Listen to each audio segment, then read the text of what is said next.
Alrighty, welcome back. Let's go. Got the Cheeseman put back together for post rotation. That's it. Gotta play the Dunsparce. Gotta get the runaway draw the cards, hit big. And it's really funny because I bought my Gholdengos a long time ago, probably about a year ago, and I have yet to use them in anything. And just kind of trying to figure out what post-rotation deck I wanted to play, just kind of going through all these different things. I was playing Walls, I was playing for Alligator, I was playing Terrabox, I was trying all different kinds of decks, Dragapult, like Charizard, like I'm trying all these decks and I just can't, Raging Bolt, I just can't find what I want to play. And I've kind of narrowed it down to like Gholdengo Dragapult or just straight Gholdengo. I think both are good. I think having the flexibility with the Dragapult in the deck helps a lot in some ways. And I think kind of having just having the Gholdengo alone kind of makes the deck a little less clunky, a little more consistent to kind of push through things, which feels really nice. Just kind of makes it weird at times where you have all this extra stuff going on and all these other things moving. And to me, that's been kind of tough. It's been a tough one. But once again, still kind of excited to see what post-rotation will look like and things like that. So yeah, we'll have to see. I'm currently at, I think it's even in the thumbnail actually, 1,553. The push to 1,700 begins. I would like to try to hit 1,700 before the end of the 2 weeks. That's a pretty good goal, I feel like. You know, it's about 150 more. You get about 10 to 12 points per win. So we're looking at about what? I can't even quick math. I can't even think right now. But about 15, 20, some of the wins like that. But kind of like in a row. So you're going to win some and lose some. So we'll have to see. This is kind of the list I've been running now. I originally wasn't playing the Scyther and Scizor, but I felt like it was very needed because I was kind of getting to this weird point where I would just auto lose to the wall deck or any deck that played like Cornerstone Mask Ogerpon, or Mimikyu.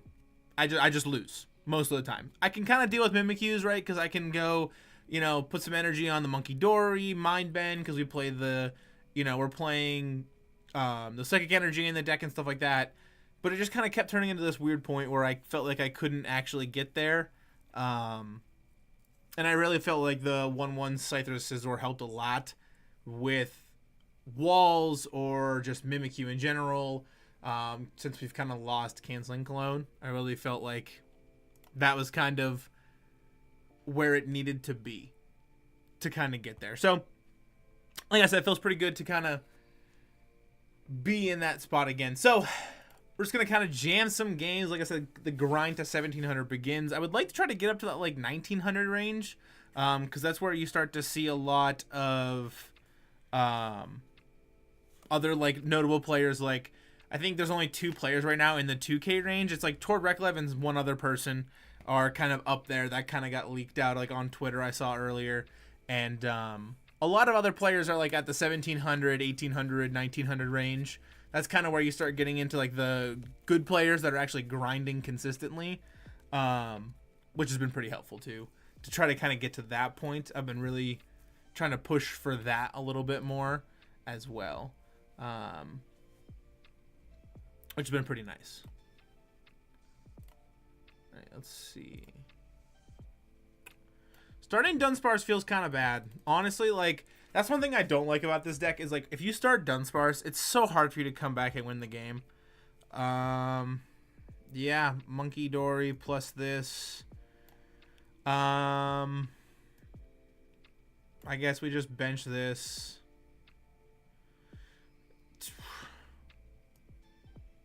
I think we just commit the energy there, though.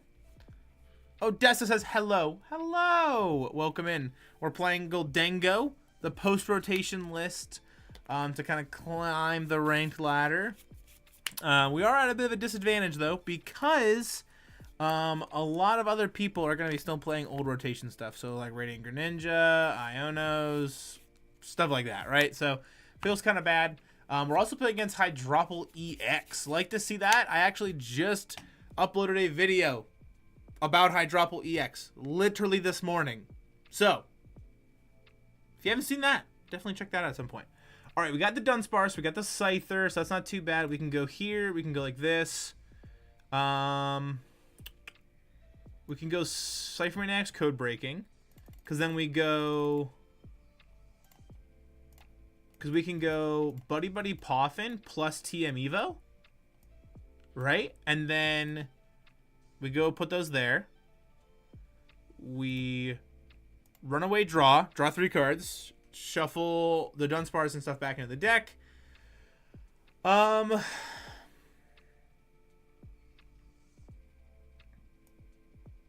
gonna be trying to one-shot stuff, right? So getting rid of Munkidori is not that big of a deal. We'll go Buddy-Buddy Poffin, get 2 Gimmighouls. We probably should prize check at some point, but we can do that here pretty soon. We'll go here. We'll go Nest Ball, getting ourselves the Dunsparce. I keep saying Dudunsparce, but it's Dunsparce. The second one is Dudunsparce. Okay, so we have both those. We have the Scizor, Arven. I know we have Energy Search Pro. We're missing the fighting energy, it looks like, because we play one of each, at least. So we'll grab those. Put that there. I feel like committing this to the Gimmighoul's fine. Because then we can just go Evo. Evolve both the Gimmighouls now. And then we can Rescue Board Retreat if this Munkidori lives somehow. And if it doesn't live, it doesn't matter. I don't care that much. That's one of the other things I like about this deck actually a lot is like, you don't feel bad going second, or if you have to take a turn to like TM Evo, because post rotation everything's gonna be a little slower, right? We're not gonna have like Pokestop Turbo plus like Radiant Greninja draw a bajillion cards and do all these things. Like, we're not gonna have that, so it doesn't feel that bad to have to just take a turn to TM Evo. Now it does feel kind of bad in like the current format where like everything's just faster, but post rotation I don't think it'll feel that bad to have to do this. This doesn't feel good. They're gonna have that a Teal Dance, another Teal Dance. They can start putting more energies in play. This is literally just looks like the deck that I played. This like the video that I put out. And like, honestly, if they got the list from me, I don't even mind losing. That's fine. But if you didn't get the list from me, then you're not allowed to lose. Because then that's not fair. And that's unethical. And not cool. And just not okay. But if you did get the list from me, thank you. Because I love the Hydropple deck. I thought that deck was tons of fun. So do the wave, Festival Lead. They're going to take a knockout here. If we can try to pull up the Hydropple or the Fezandipiti, I think that'd be huge. I'm kind of hoping for the Fezandipiti because we take 30 less, which is pretty helpful. This is going to do 50 times. Also, it's free retreat. So we're going to be doing 5, 10, 15, 20, 25. So that's kind of an interesting thing too, right?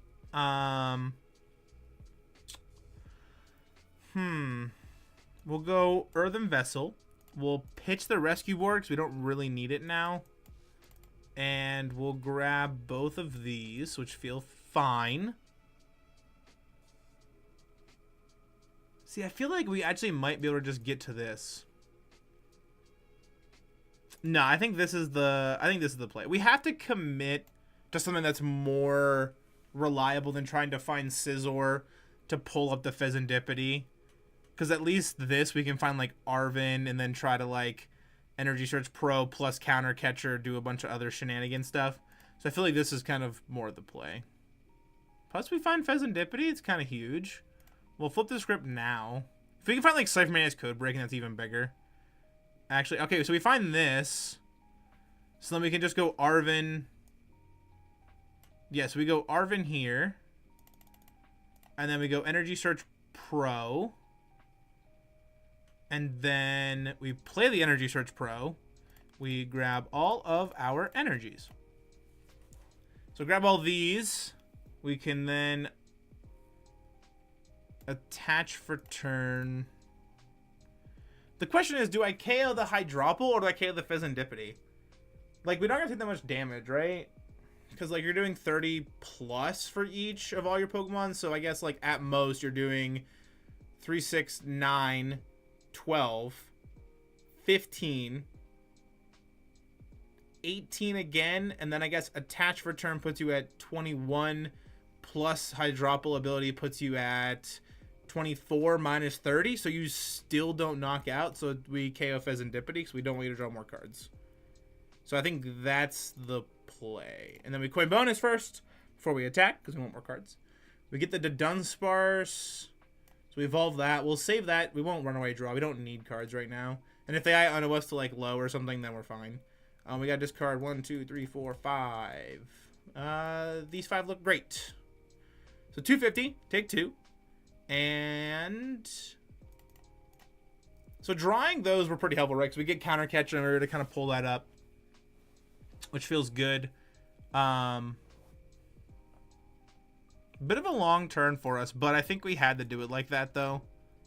Like I said, and if they try to attack with Hydropple, I don't think they can get there enough unless they go like into another Ogre Pawn, into like another Ogre Pawn, and then they can draw that many cards.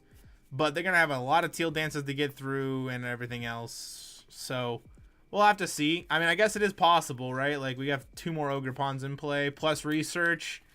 Okay, yeah, so we might get knocked out this turn, which feels kind of bad. But then we can just counter knockout, right? Plus the Hydropple, another. That's insane. That's crazy. I played Hydropple quite a bit, and I said it in the video I uploaded today, actually. And in the video, I definitely didn't get a turn like this. I had a pretty slow, clunky, weird start, and still managed to pull it back and win, but I played quite a bit of Hydropple, not only trying to make that video, but also just, like, for fun. And I never had a start like that. Not one time did I get a start that my opponent's having right now. That's insane. Being able to get, like, all of your pieces plus your stadium, take a knockout on something because you're able to, like, take a knockout on your single prize dip with your single prize Diplin. Nah, I didn't get all that. Plus bug catching set, Teal Dance, draw a billion cards. Yeah, that's crazy. So I guess how much are we doing now if we use Scizor, right? It's 50. Is it 50 plus? I'm gonna look. I can't remember if it's 50 plus or if it's oh, you whiff on energy for turn? Oh, you might just be cooked, my friend. Okay, so it's 10 and then plus 50 for each more. Okay, so I mean that's not that bad, right? Okay, so let's see. Let's see what we can do first. We gotta draw some cards because we have 2 Spirit Energy Retrievals, so we might be able to take the knockout here. I don't really care to Iono them. If anything, we're Ciphermaniac Codebreaking this turn. But I do. We'll hold on to the energy first. We will Superior Energy Retrieval, pitch Buddy-Buddy Poffin plus Arven,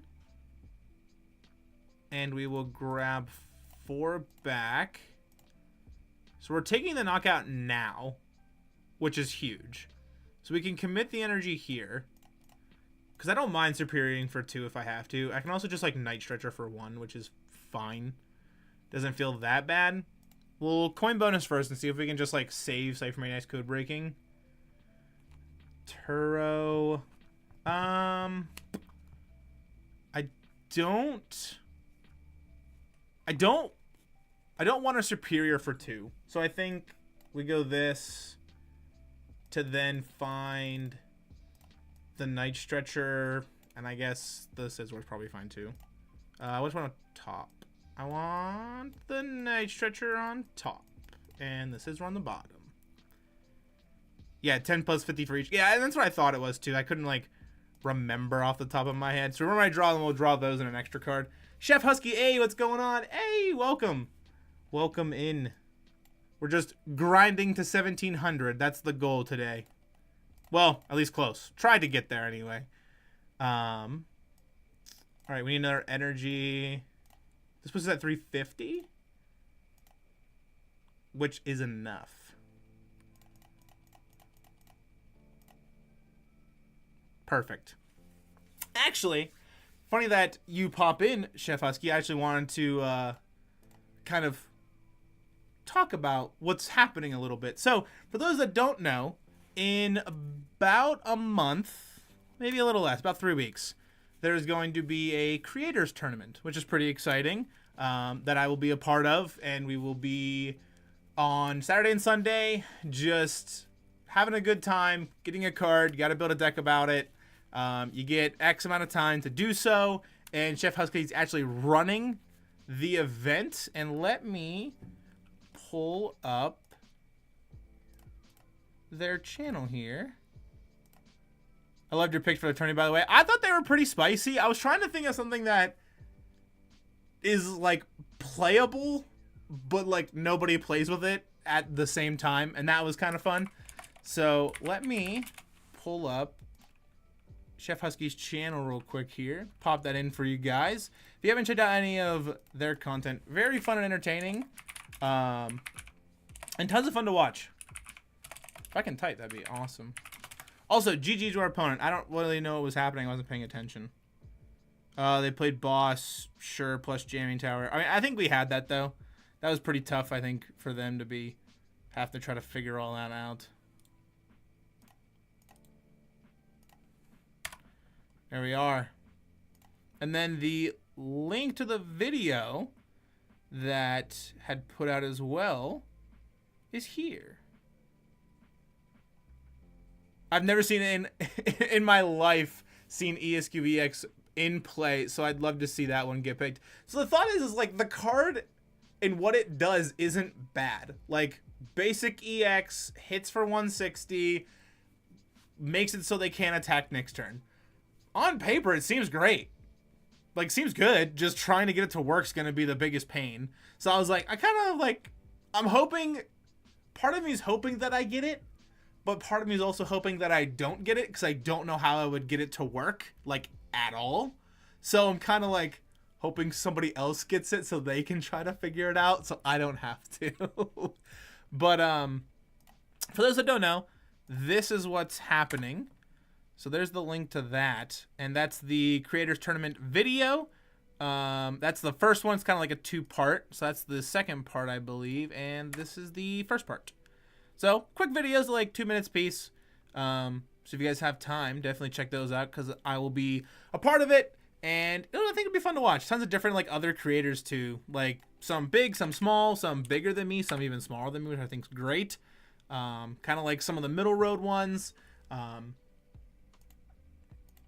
It's pretty exciting. I'm looking forward to it. I think it'll be a good, fun time. Faye Wildfurs, your shirt is so cute. Thank you. Thank you. I got it at a convention like 2 years ago. And it kind of got lost in my closet. Like, just, like, shoved to the back of all my other t-shirts. And I'll be honest, I was getting a little lazy doing the laundry. And I kind of was putting it off. And I needed a clean shirt. Not that I don't own like 100 shirts, but I wanted a Pokemon shirt. So I'm like flipping through it. I'm like, oh, wow, I forgot I own this shirt. So I pulled it out and it'll be great. So, well, thank you for that. Thank you. Jin JTC is working on custom playmats for our top cut. He's going to reveal it in our Discord call tomorrow night. Super excited to see what he could do. Yeah, I thought about popping in for the call. I think it was at 7, I believe. I think is what I had seen. I thought about trying to pop in around that time, just kind of like hang out and see what's going on. The custom playmat idea, I think, super fun. I think that's super cool, and I'm looking forward to that.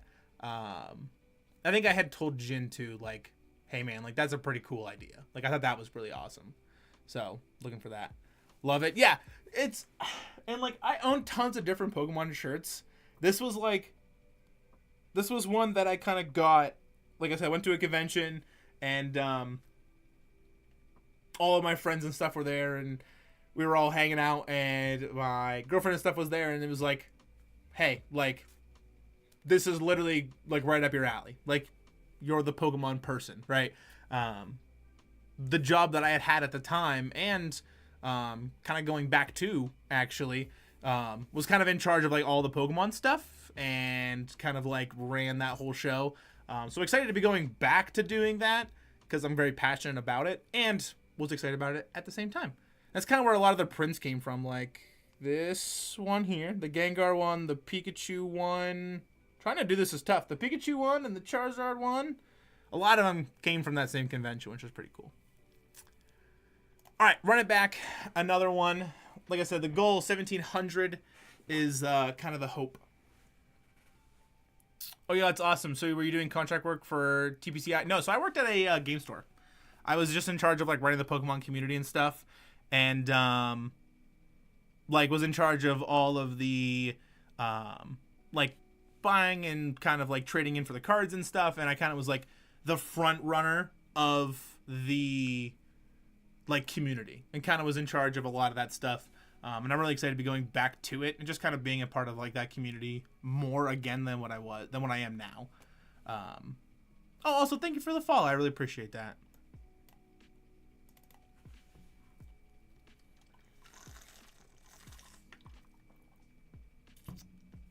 It's just Moon. We're playing against Moon.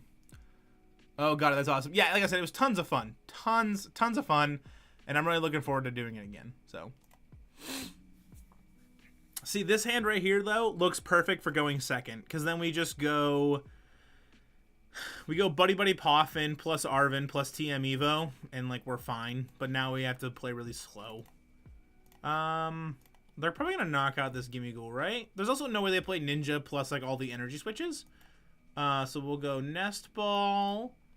Munkidori's useless in this matchup, I think. So just grabbing those is probably fine.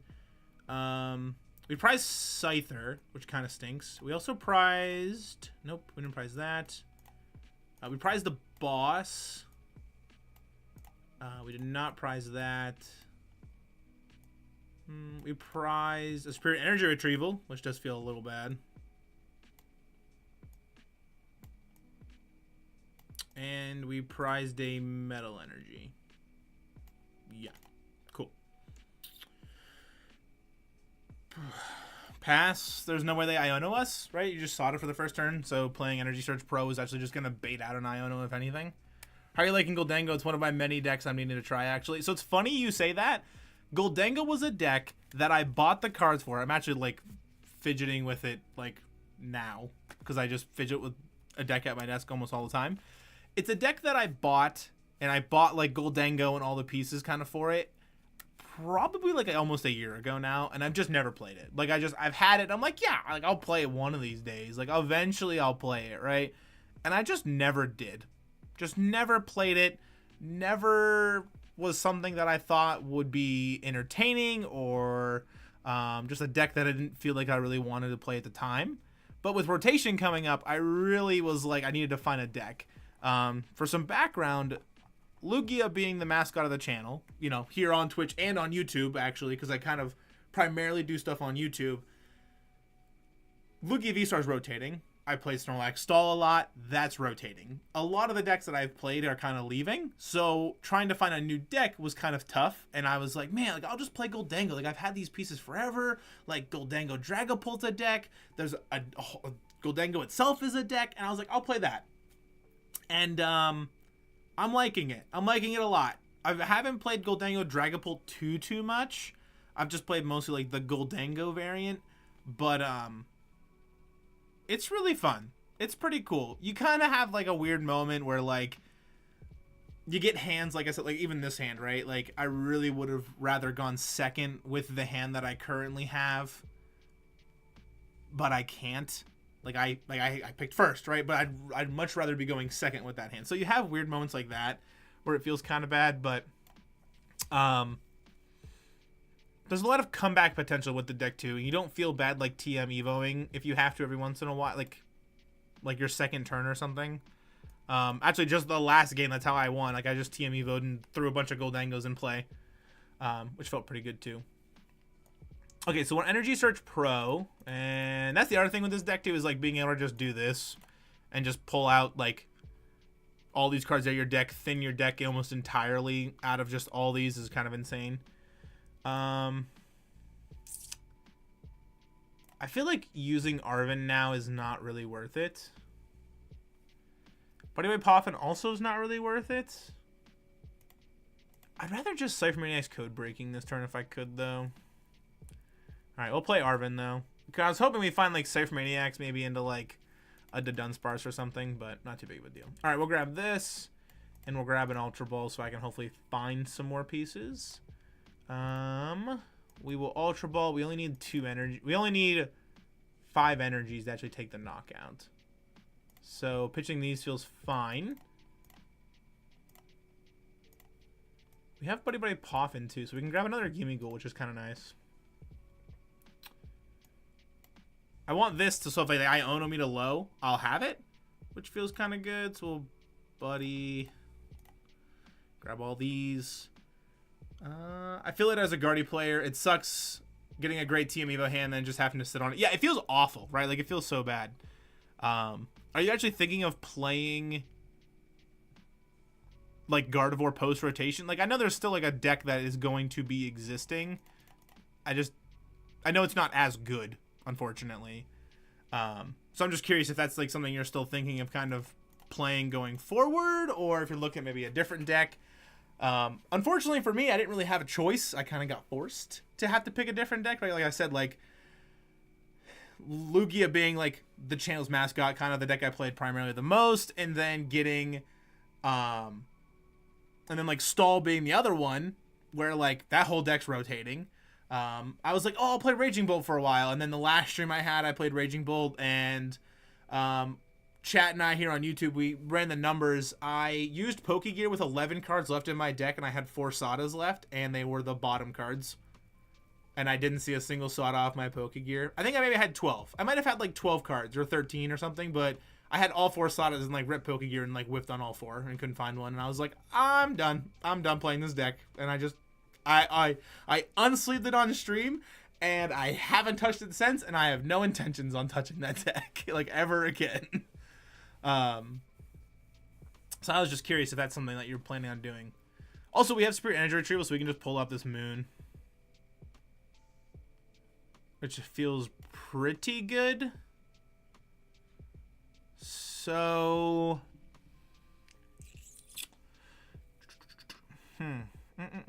we want to draw cards though, right? We need cards. We need to be able to have an attach for next turn too. Hey, Earthen Vessel definitely helps with that. Actually, let's do that first. Earthen Vessel, pitch the Buddy.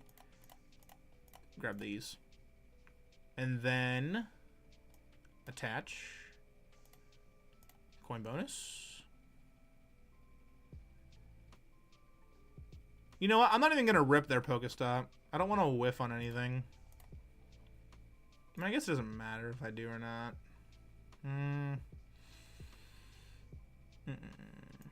Yeah, well, boss, we'll pull this up.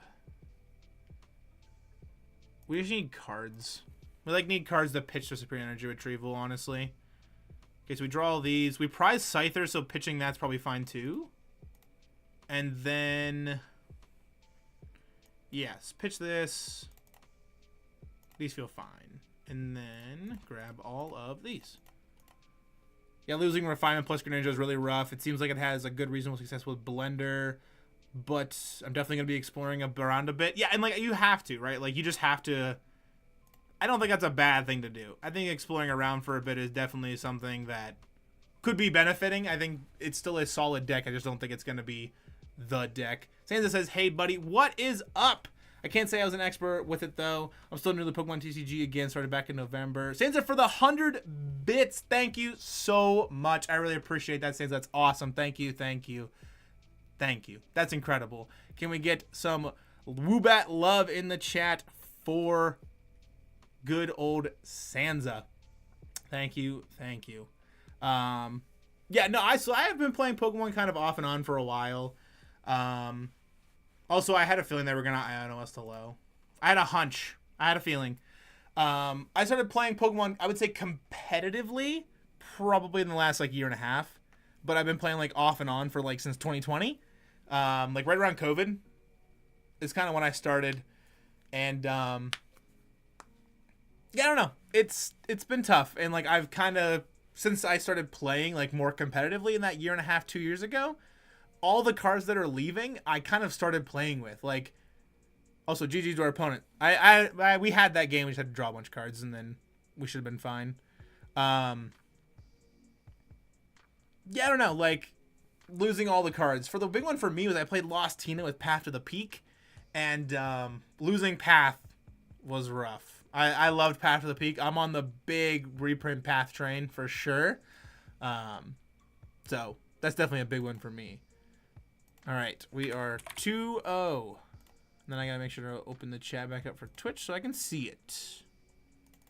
Also, Sansa, I wanted to ask if you've had any kind of if you had any sort of Pokemon VGC anything happen lately or anything like that, or just kind of what you've been doing in the Pokemon world. Sansa, for another 300 bits, thank you so much. I really appreciate that. Once again, that's absolutely incredible. Truly, you are great. Thank you, thank you. I wish that I had a chance to mess with Lugia. I'm finding out I'm a big fan of toolboxes. Oh yeah, like I've shown this to a couple people before, but I don't mind showing it again. Let me pull up my... I don't have the greatest finishes online, but I have definitely played quite a bit of Stall, and I've played quite a bit of Thorns, and Stall was very toolboxy. So I've definitely played a lot of Quad Stall, which I like a lot. This was a tournament that I was talking about that made me quit playing Raging Bolt for literally ever, which I will continue to never play ever again. Raging Bolt is Raging Bulk. It's bulk, and I will not touch that deck ever again, I don't think. Ugh.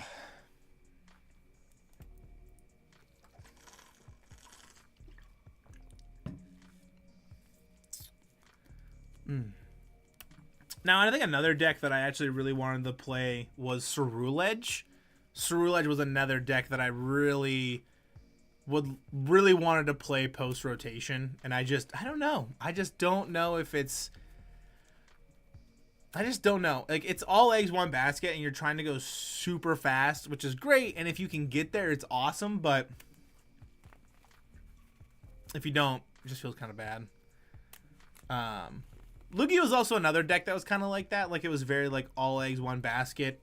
And, like, if you whiff on getting 2 chops into play, your game just gets so much harder. Like, if you can't go, like, turn 1, get a Lugia in play, and then by the next turn, evolve into Lugia plus Summoning Star for 2 Archeops, you're probably not winning that game, which feels really bad.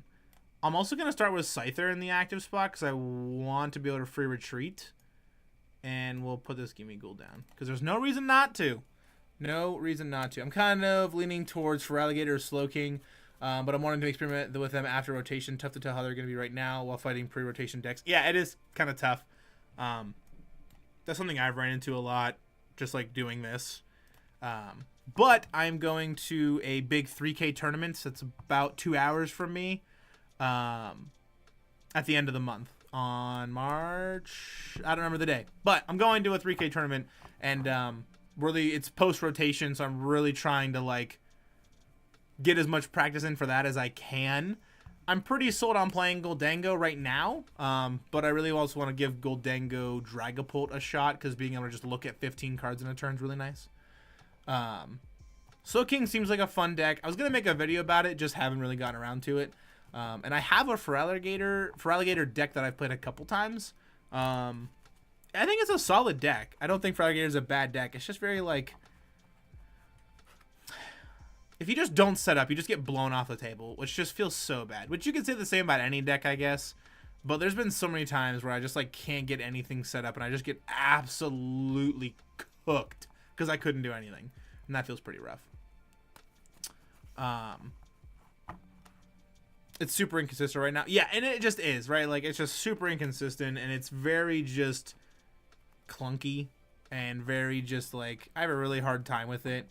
If you set up, it's great. If you don't, yeah, exactly. And if you don't, you just lose. Like, you just lose. And, like, it feels like the one game I played against Dragapult, and it was like, okay, I need to get my opponent to, like, get into this Milotic. I need to get into a Milotic, because if not, I just get cooked, and I just lose. And that's pretty much what happened, is I just, like, lost, because I couldn't get into, like, anything. And then I played another game against Dragapult, and it literally took, like, a 25-minute game for me to finally get into Milotic to, like, completely cook them out of the game entirely. and it just took forever. Like, it took so long, and only reason I won is because I got double tails on a coin flip for Hypno Splash, and I'm just like, okay, cool. Also, goodbye Scyther. Kind of glad I started Scyther, not like a Gimmighoul or anything in the active spot. Feels kind of good.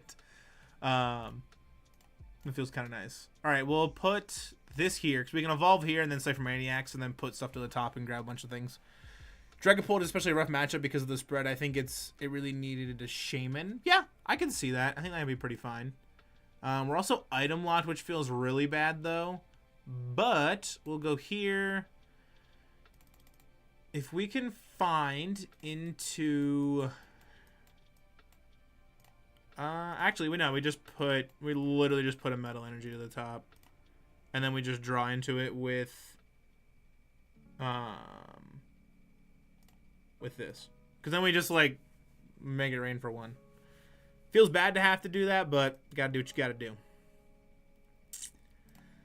Coin bonus, please give me pieces. That, nope.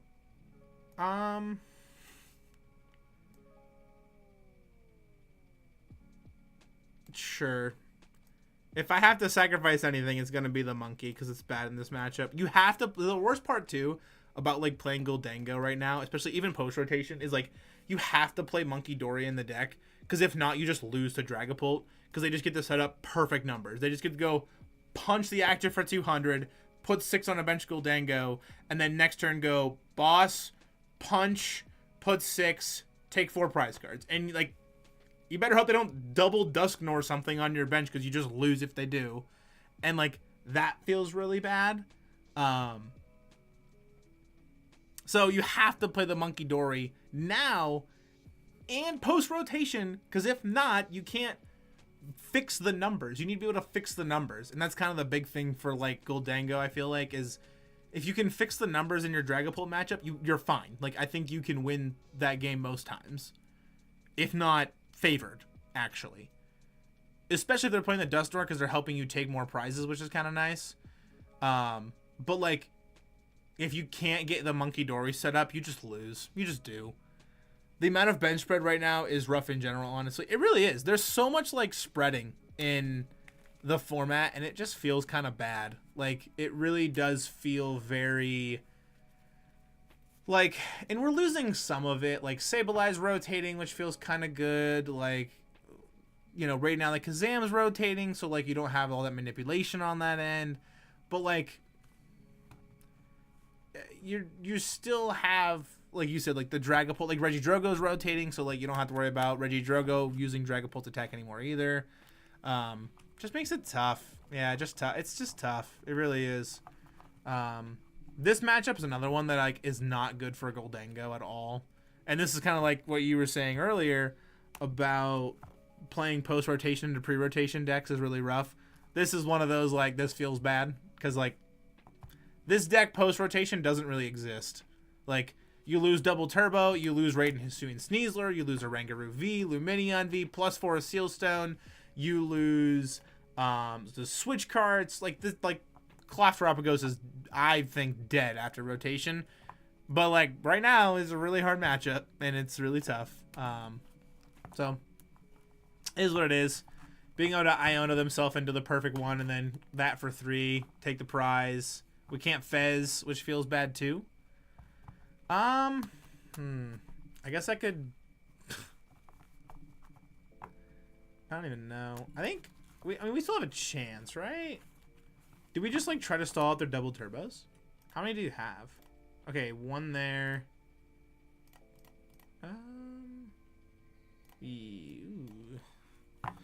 Yeah, this one might be cooked here. I don't know.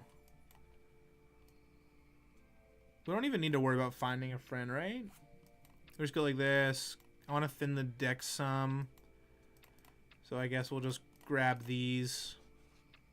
And then I can't even like boss anything, which feels awful. Okay, I'm gonna be right back for a second. I gotta let my dog into the room because if not, she's gonna scratch at my door for an eternity.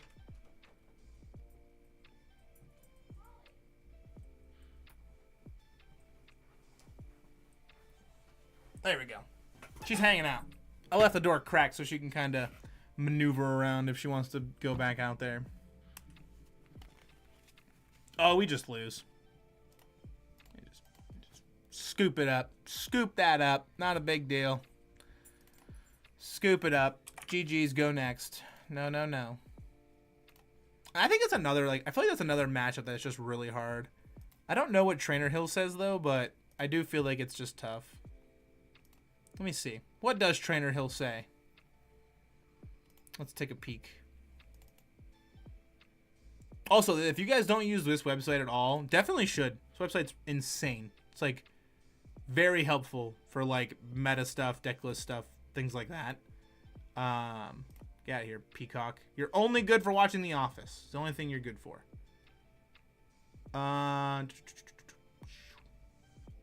Yeah, so it's like, it's slightly unfavored. I guess it is doable. It's just tough.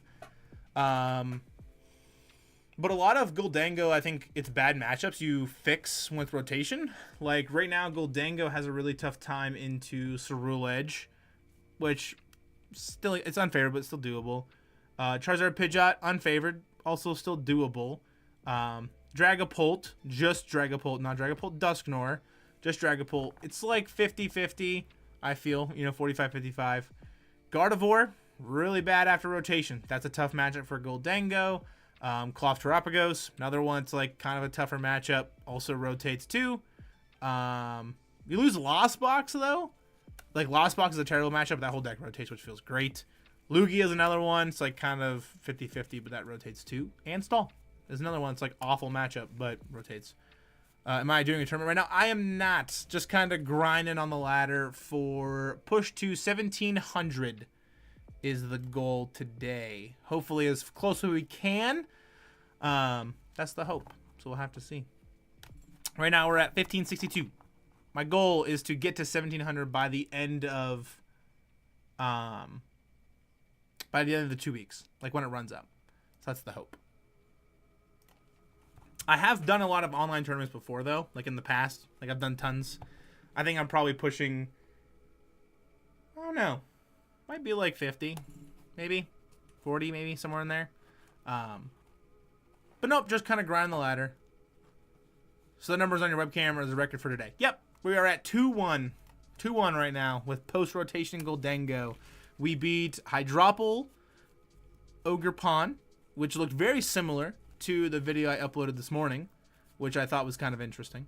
And then we beat a Roaring Moon deck, and we lost to Clofterapagos. So that's kind of where we're at right now.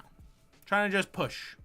Usually the goal I always set for myself is if I can break even, that's perfect for me. If I can start the stream and end the stream, you know, if I play 10 games and I end 5-5, perfect.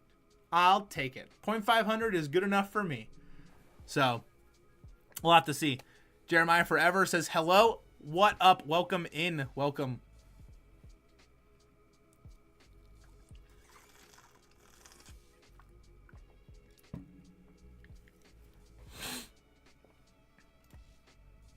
Usually I have the numbers, like, kind of in the upper part of the screen, like right about here-ish. But since it's bright out and the sun is shining, you can't see the white numbers with my window, which makes it frustrating.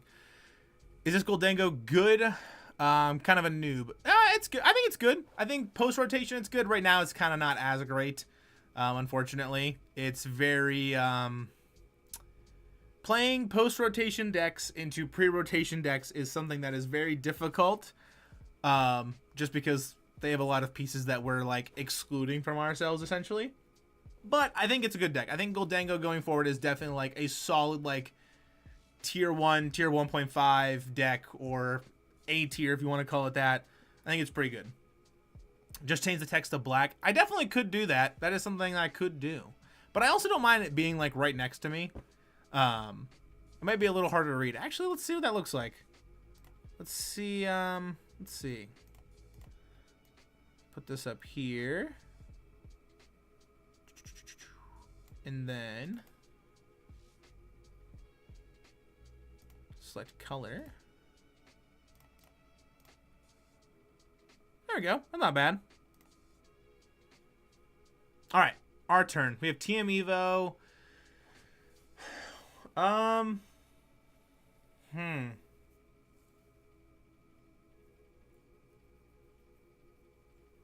Could Ultra Ball plus pitch the boss.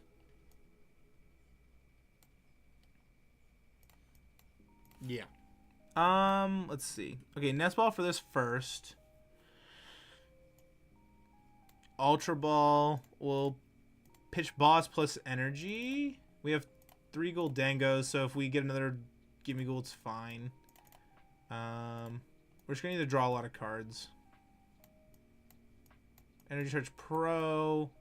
We didn't prize any energy. We prized a superior though, and it looks like we prized our Iono as well.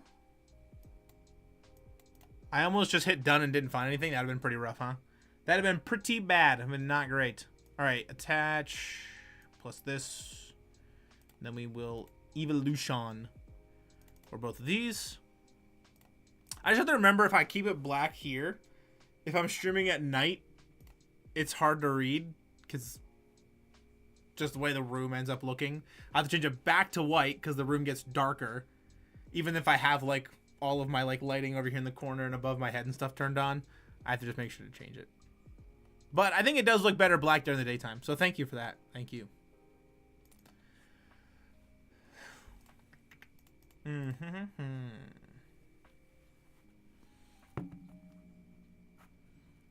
My Gholdengo list is old with Palkia V-Star. I'm going to copy your list. Thank you very much. You're very welcome. Palkia V-Star is still good. It's still in rotation. You can still play it. Just if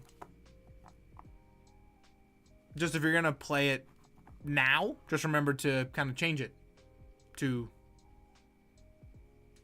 you know, post-rotation after the fact. And I think you should be fine. Today I meant to TM Devo versus Grassbox, and I attacked normally instead by accident. Still won, though. I've done that a couple times. I was playing a game earlier with a deck that I will not say, because it's for a video. And it's very top secret. I also dropped a card, so don't mind me. But, oh, my camera! No! I accidentally bumped it. Give me just a second. I gotta fix the camera.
I'm muted because I muted myself because I got underneath the desk.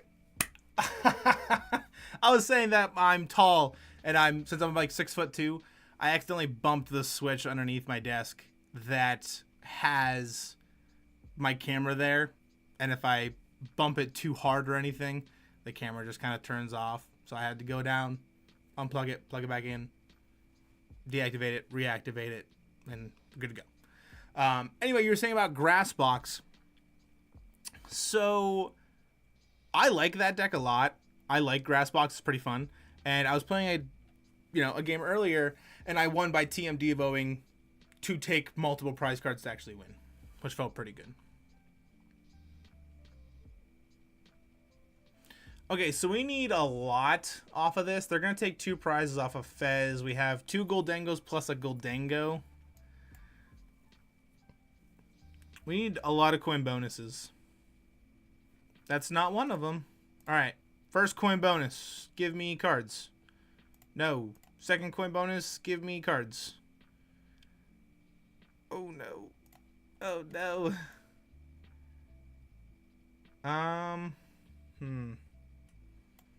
I guess attach. Sure. I guess a free retreater is probably fine. This might be bad. I shouldn't probably commit to this, actually.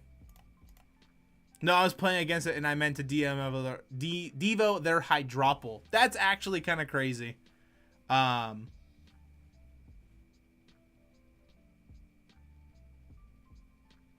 crazy. I think Devo's a good card in that matchup, too.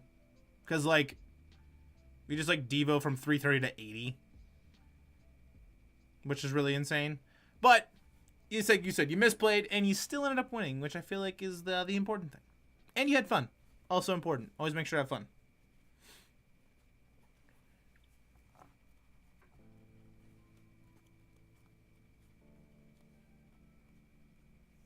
So, I feel like now we're at a point where we actually might just lose this game. Pretty weird start. It didn't look bad if they didn't get the knockout, though. But now they're going to Topaz Bolt. Discard everything.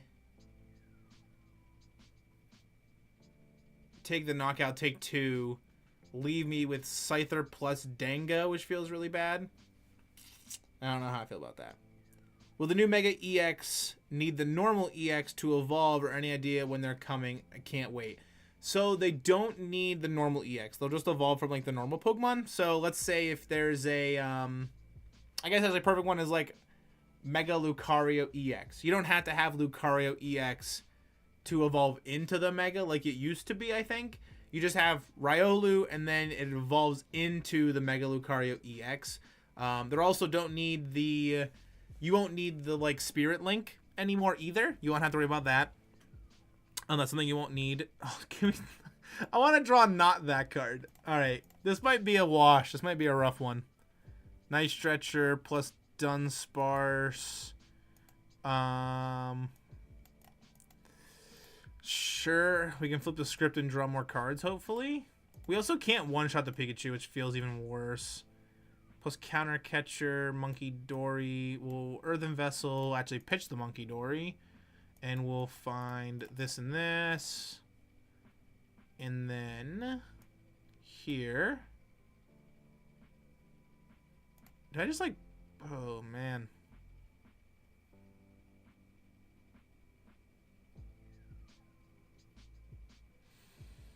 Oh, man. I actually don't know. And you have like 13 cards in deck, right? What all does anything have like 2 retreat? No, they all have 1. And taking a knockout on anything's not gonna matter.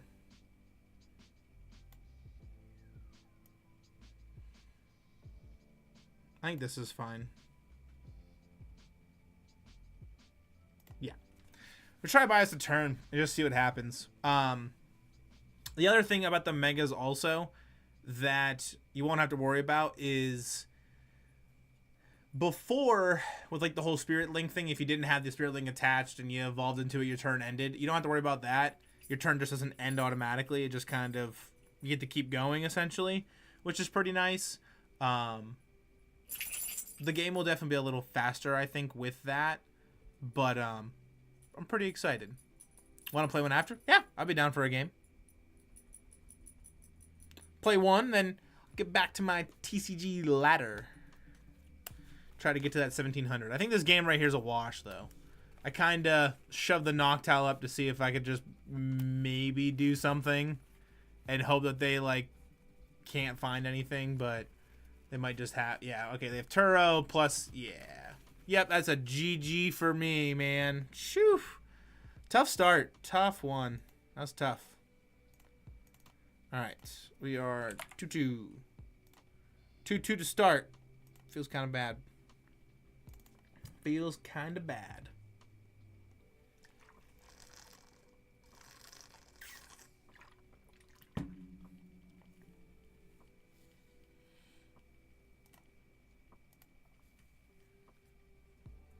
Feels kind of tough. But yeah, what is the name that I should add in?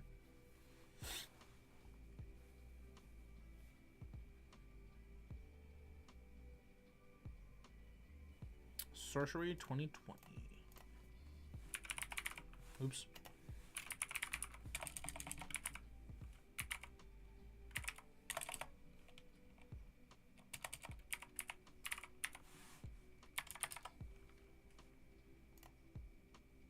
Booyah.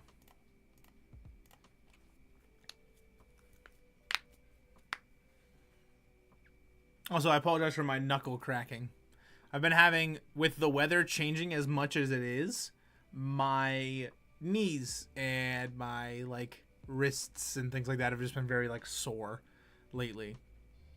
What's better, getting celebration packs for credits or getting cards from new sets? My credits used to get up pretty fast, only like 20k from 50 celebration packs. Honestly, I'm not too sure. I've kind of like, the reason I have as many credits as I have is I had a lot on Pokemon trading card game online, which was the old client before they came over to live, and I just kind of transferred everything because they gave you that option to like transfer all your old credits and stuff like that, which was great. You know, I'm super grateful they were able to like let me do that. But I'm gonna try going second. But yeah, like they had let me kind of change all that stuff, which was nice, and I appreciate it. But just kind of was like, I didn't have to worry about buying packs or anything like that after the fact. God, this hand is awful. All right, Dunsparce plus Fez. Ooh, what is this? What are you cooking up here? What are we cooking up here? Perfect. Draw 2.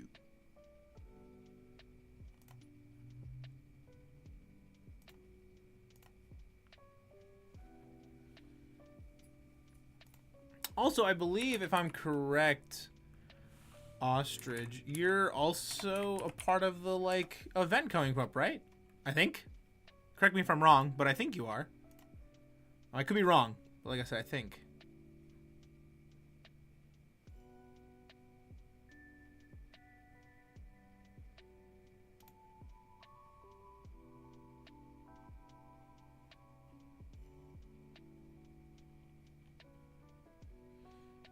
Nest Ball.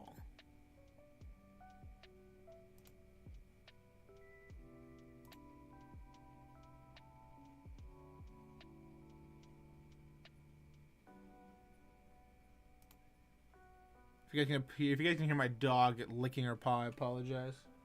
Molly, quit being a booger. I clipped her toenails today, her nails, and she hates it. So every time I do it after, she decides to lick her paw for the entire day. That's what she decides to do. Lick her paw all day. Which, I'm like, cool. I just don't understand why she decides to do that. But she does. So we'll go Nest Ball. We'll go Gimmighoul. And then I'm actually going to attach here. And we'll put the Munkidori down and pass.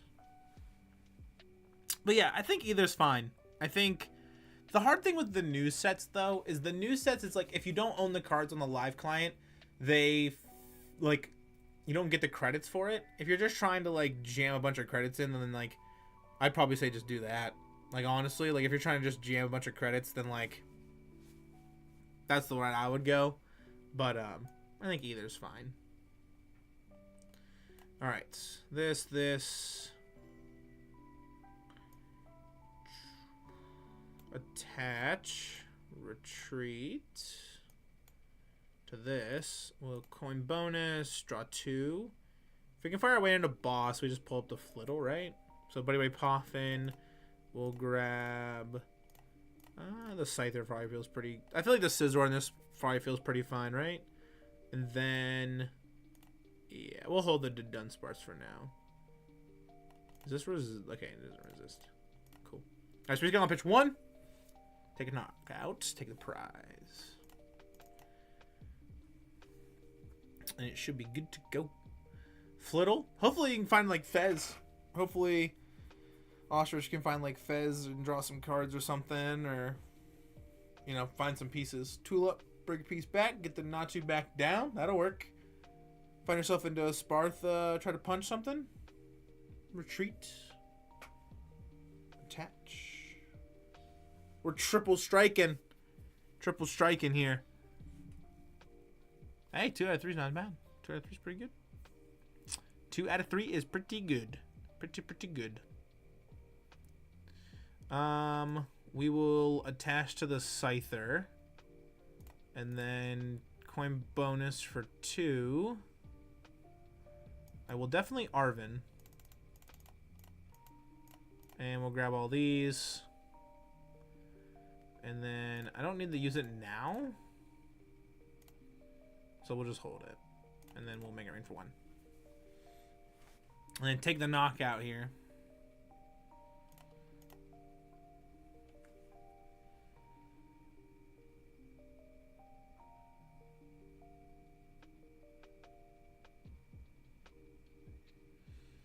I actually kind of want to change the lettering. I think I like it down below with it being white. I think I actually prefer that more. I think both look fine. I think I just prefer it to be white. I feel like it's a little easier to see, even if it's down there. It kind of like pops more. I don't know, with it being like up at the top and like the color black, I feel like it's harder to read. At least it was for me, like looking at it. I think both's fine, but I think I prefer it to be. I prefer it to be white at the bottom. All right, so what does this thing do when you play this from your hand? Prevent all damage from effects attacks. Pokemon done this Pokemon until your opponent's next turn. Blah blah. So it ignores all damage. Interesting. Let's see here. Let's take a look. Let's pro. Let's try to thin. And then we'll go Munkidori.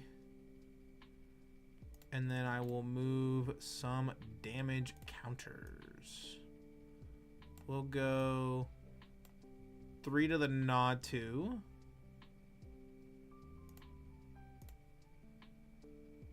If I can find... it's not really what I wanted. But it can definitely work. So we'll go here. We'll evolve. We do have double coin bonus, though, so we can find our way into boss. That'd be kind of huge, right? And if we can't find our way into boss, then we just like TM Evo. It's fine. Okay, never mind. We just boss. All right, boss. Pull this up. And then we make it rain for 250.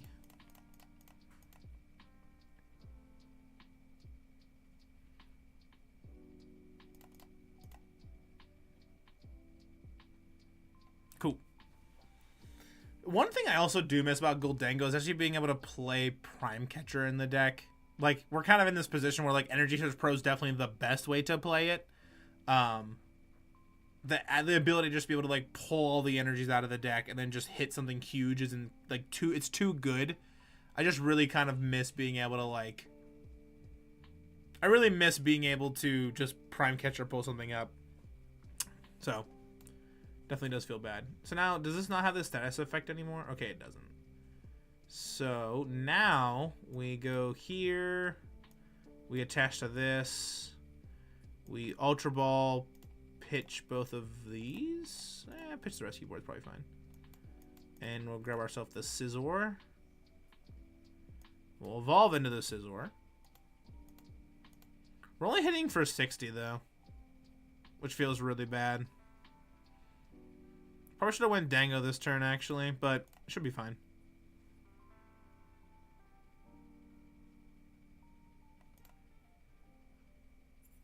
There's a Tulip in the discard pile, so it's going to hit for 140.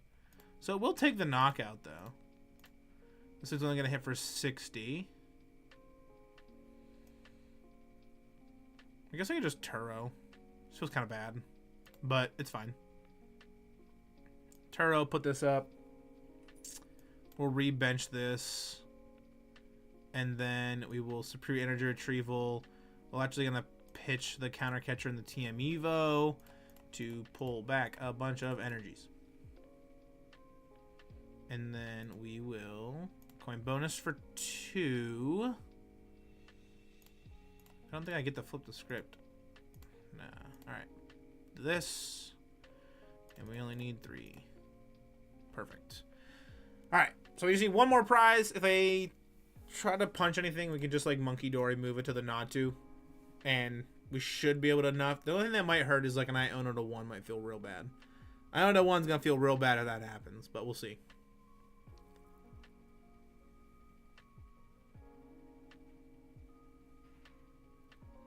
That also is tough.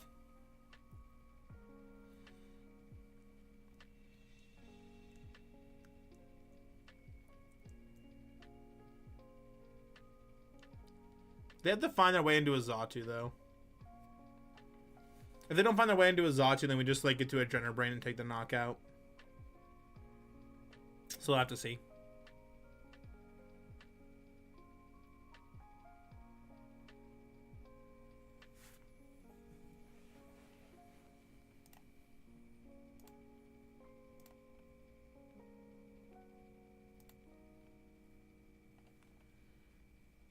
Yep, that'll work.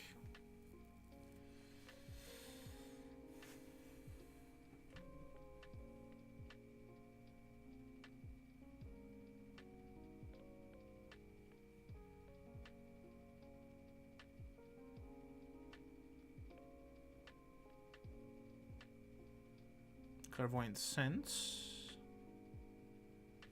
So you're gonna hit for what? 140 plus 130, so 170. Pretty good. It's pretty good. Xatu.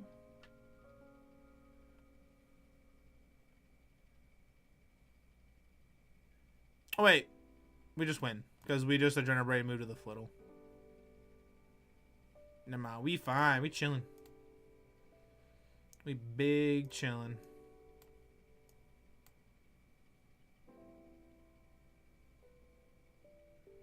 Good game. Good game. Bubblegum Dango, welcome in. Thank you for the follow. Welcome. We are playing the good old Gholdengo EX Post Rotation is what we are cooking up today. Listen, I'm not bad, Trust. I believe you. That was a good game. That was a pretty cool deck, though. I'll give you that. I just bricked. It was a pretty rough start. I will give you that. It was definitely a tough start. But thank you for the game. That was fun. I like the deck idea, too. I think it's a pretty cool deck idea. Being able to, like, make it so, you know, they can't take damage, and they have to kind of work around that. And then you're kind of just like, hey, like, I'm trading up. Like, I get to punch twice, right? Like, a Spathra, punch, and then you can't attack into it again, and then you punch again for 140, so you're hitting for 280, which knocks out almost about anything in the format if you're behind on prizes. Divine's banned twice on top of that. You're knocking out like Dragapults and stuff because you're hitting everything else. Energy Search Pro and got Iono. That's true. That is not good. Also, something to keep important in mind is abbreviations on swear words is a no-no. So, just heads up.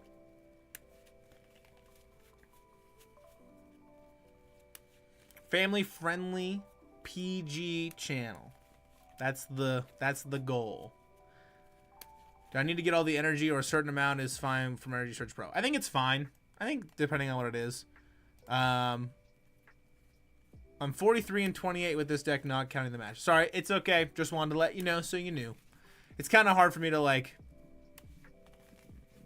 ban abbreviation words because they're not real words. Even with Rapska and the Dragapult matchup still sucks. Oh, yeah, I could imagine. I could imagine that's not a great matchup.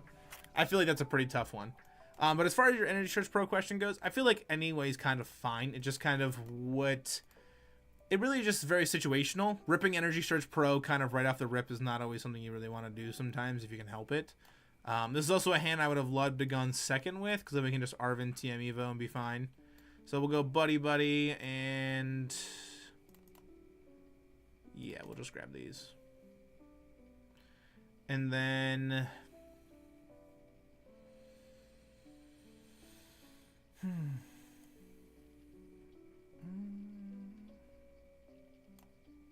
Yeah, we'll pass. We'll pass. I was gonna actually, like... I was gonna attach, because if I have to, like, mirror Aaron running and find energy cards, then it's not too bad, but... Because of TPI refuses to print 70 HP Flittle because Monkey sucks too much. Because Monkey sucks. Yeah, no, Monkey's good. Like Munkidori's insane. There's a 50 HP Flittle, but it doesn't have free retreat.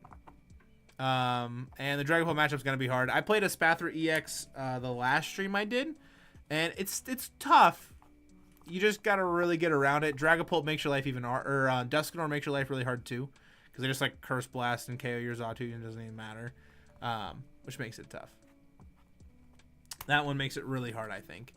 That's a pretty like tough thing to try to navigate and move around and stuff. But if you can, it's still pretty good. So we're playing against what looks to be Iono. Put me into some good cards. That'd be pretty cool. Maybe we have to draw some cards off the Dudunsparce with the runaway draw, so that's fine.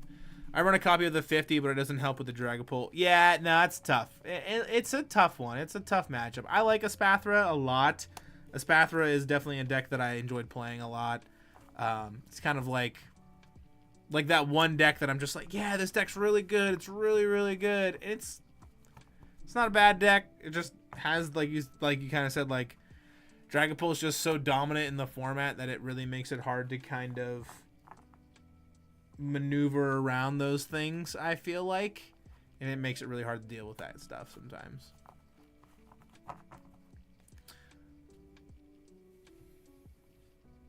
Might try running a copy of Clefairy with Lily's Pearl in the next format, although the matchup will still be difficult. Yeah, it'll still be hard. It'll still be tough. Okay, so I actually think we're fine now, because we got Dudunsparce, and then another Dudunsparce, and then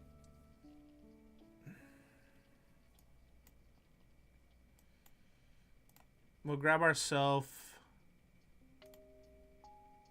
I feel like the Scyther actually might be like half decent, right? We'll grab the Dunsparce, it's fine. And then we can Ciphermaniac's Codebreaking and put Gholdengo plus Earthen Vessel to the top. Because that's the only things we need, I think, right now. Using Energy Search Pro right now doesn't matter. We don't need it right now. Because then we can evolve.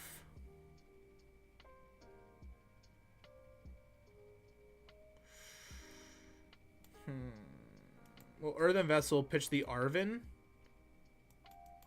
We'll grab Metal plus Random Energy. Attach. Coin bonus for 2.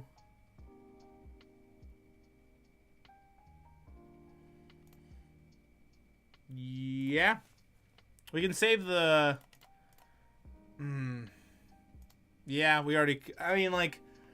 If I run away draw, I guess I put myself in this pretty cool situation where I don't have to worry about getting Treacherel pumped. But they also didn't attach for turn last turn.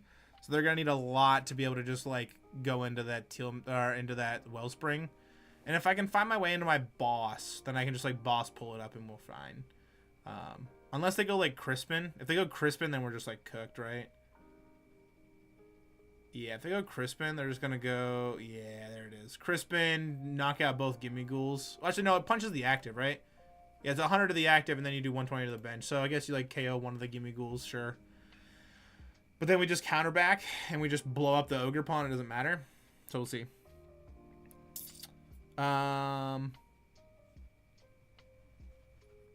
Why is the game kind of dead compared to TCG Pocket, even though TCG Live came out first? All of my friends play only Pocket.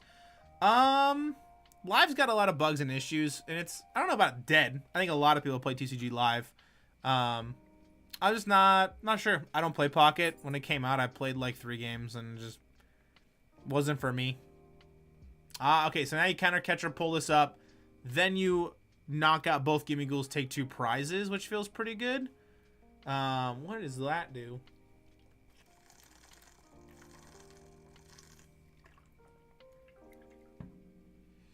Attach to all of your opponent's Pokemon. Okay, well, I don't touch them any energy, so.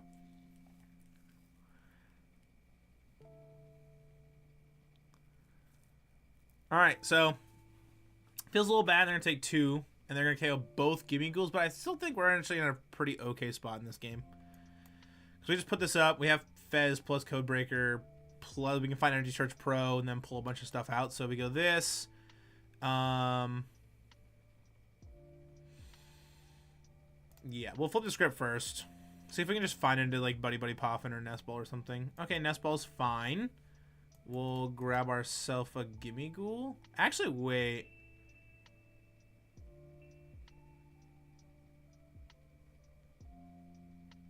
Does Scizor just help more? That's 5, 10, 15,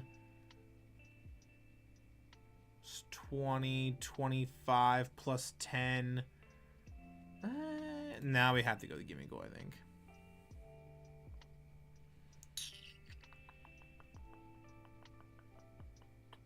Ciphermaniac's Codebreaking.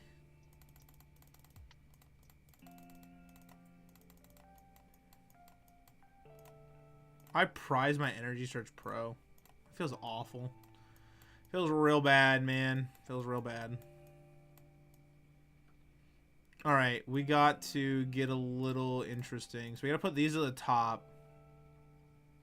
And then coin bonus, draw 2. And there's 2 in the discard pile, but we still need another energy.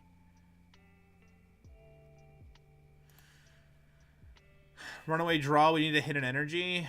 Oh gosh. I really don't want to take a 1 prize knockout on something.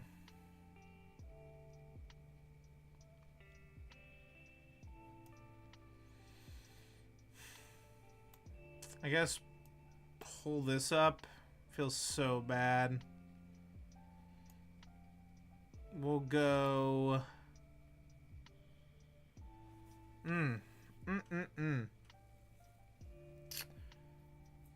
Yeah. We'll make it rain for 1.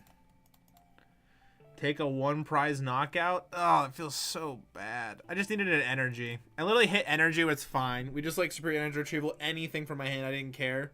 And then we just pull 2 back and we take the knockout on the Ogre Pawn. That'd have been like actually ideal.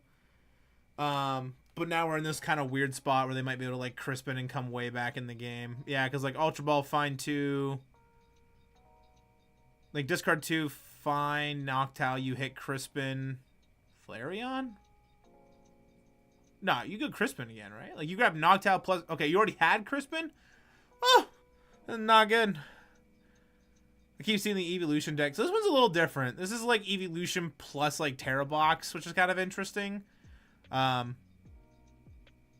the Evolution deck is pretty weird. It's a pretty solid deck if they can kind of get into a lot of their pieces. The reason it's hard for me is because Flareon's fire type, so it just hits Gholdengo for weakness, which feels awful. We need to find our way into another Gholdengo plus a bunch of energies to deal with the Flareon. Maybe Iono to low hand if we can dig into it would be really cool. We can kind of find all the pieces plus Iono, but I don't know if I can find all that. So we'll have to see. You got this. Thank you. We'll have to see what we can cook up this turn here. Plus another Eevee. They have Iono for next turn. Burning Charge, 260. Hits perfect numbers. Get to put a bunch of energy into play. No, no, no. Tough stuff. Tough, tough, tough. Not good. Yeah. Charge that thing up. The Evolution deck I feel like is a pretty solid deck, but if you let them get set up for too long, it just gets really hard to like try to overcome everything. Evo. I have to deal with the Flareon.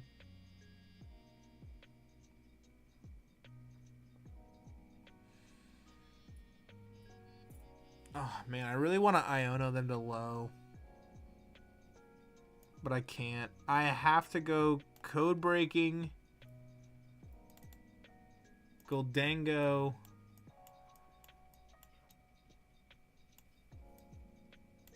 How many energies are in my discard pile? 4, and I have 2 in my hand. I don't even have a metal energy. Yeah, we'll just put this at the top. That's fine. Because then we can Flip the script. We got an extra card, which feels fine. Hopefully something useful. And Arven, which is not useful. We're going to draw 2 more. Okay, attach.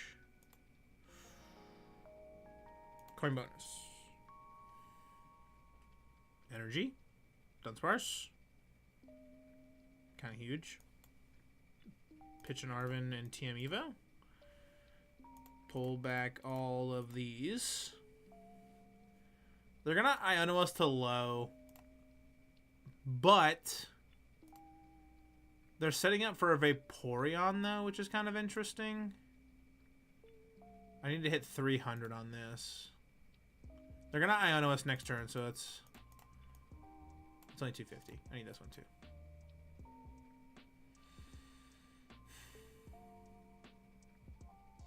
Yeah.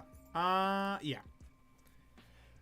The thought is, like, ideally I'd like to get a second attacker set up, but I just don't know. There was just no way for me to. And they're going to Iono us to low. There's my Energy Search Pro. That's the other thing that kind of stinks about this Gholdengo list, though, is, like, if you prize your Energy Search Pro, it gets really kind of clunky and weird. You got to, like, really prioritize, like, your one Earthen Vessel plus finding a bunch of energies. And it turns into a little bit of a grindier game. You can't, like, turbo as fast, but it's still doable. All right, so there's the Iono. They're only going to get 2 cards, though. If we can just find our way into, like, boss and just... We need a lot of pieces, honestly. But this is still doable. Ideally, I would like to actually be, like... If we're at 1 prize, we just win, but we'll see. It's not what I wanted. We will coin bonus for 2. Nest Ball, Spirit Energy Retrieval. Let's see. Nest Ball. We'll grab ourselves a Dunsparce. And then I will also Night Stretcher for... I don't know if it'll matter what I grab.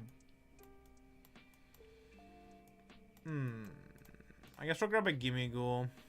Doesn't really matter too much. The energy would probably be ideal.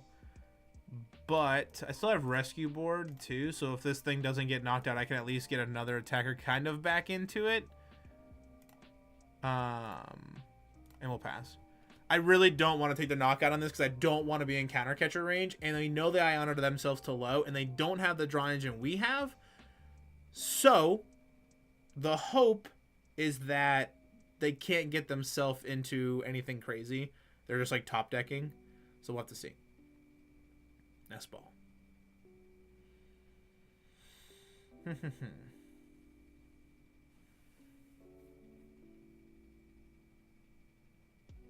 Okay.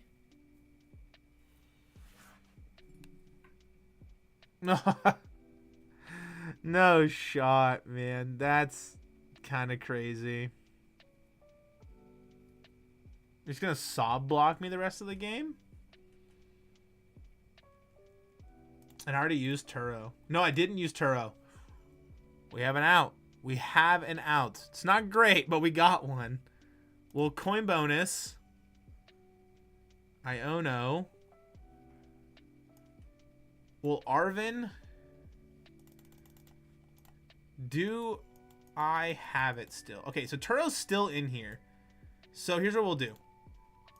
Arven's going to find us Energy Search Pro to thin the hand and the deck and the Rescue Board, sure.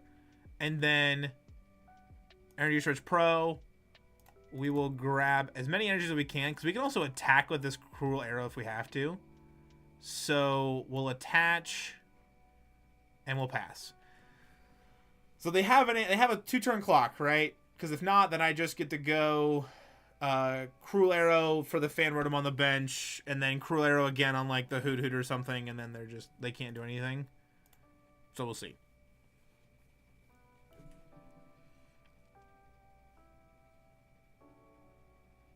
This is a ridiculous game. This is so grindy. This is kind of insane.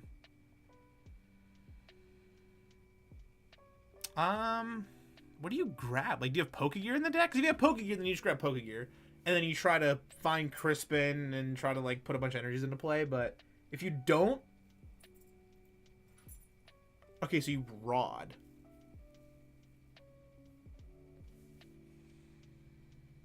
Trying to think of like kind of what. Trying to think of like what they can do. Like, what do you rod? Okay, oh, bear's not good. The bear's not good. Not good. No, no, no. If we can find Turo, I think we're in like in a great spot though. We just gotta find the Turo. No, that's not the Turo. This feels bad, but like I feel like trying to find the Turo is kind of where we're at right now. Because we have to try, like, we're not like against any crazy clock, but I mean, like, I don't mind committing some stuff, right? Ultra Ball, Dunsparce, Runaway Draw. The Turo! We found the Turo! Okay. So, Superior Energy Retrieval, pitch both of these, and pull back 4. And then Turo, pick this up, and then put this up, and then we make it rain for 300. GG's. That was actually kind of crazy. I never gonna come back from that. I'm so bad. I Ciphermaniac and used Nest Ball. Forgot the Nest Ball shuffles your deck. Yep. You gotta. A lot of like this kind of game as opposed to Pocket is a lot of like sequencing. But once you get the sequencing down, like you can get there. You just gotta put in practice. The more practice, the better it'll get. W. Yeah, that was a tough one. That was a doozy. I actually didn't know if I was gonna come back from that one, to be honest. That one was a bit rough. Like I said, I don't know how I didn't know if I was coming back out of that. That was a tough one. But we managed to crawl our way back and get the dub. So it worked out very well in our favor. All right, let's.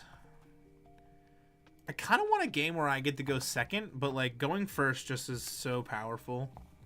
Well, I might get to go second here. Ask and you shall receive.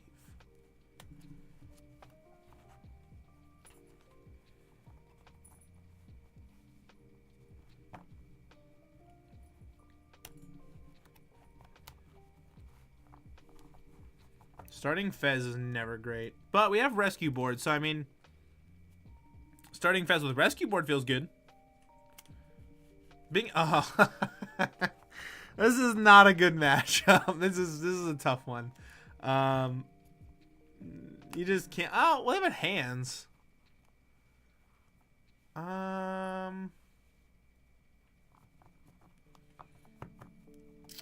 What's the rewards for top rank in this game? I don't know if I want to grind if the rewards are mid. So it's like a battle pass. So like basically just the more you play, the more stuff you get. And then if you progress to like Arceus League, which genuinely doesn't take too long to do, you kind of get to be in this like, you get like a bunch of like extra alt-art stuff and a lot of like coins and tokens and things like that. So, which is pretty nice. Probably Future Box, but why are you playing Thorns? Let's see. Buddy-Buddy Poffin.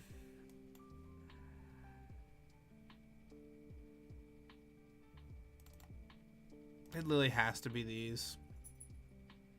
Like, Scizor's not going to do anything, right?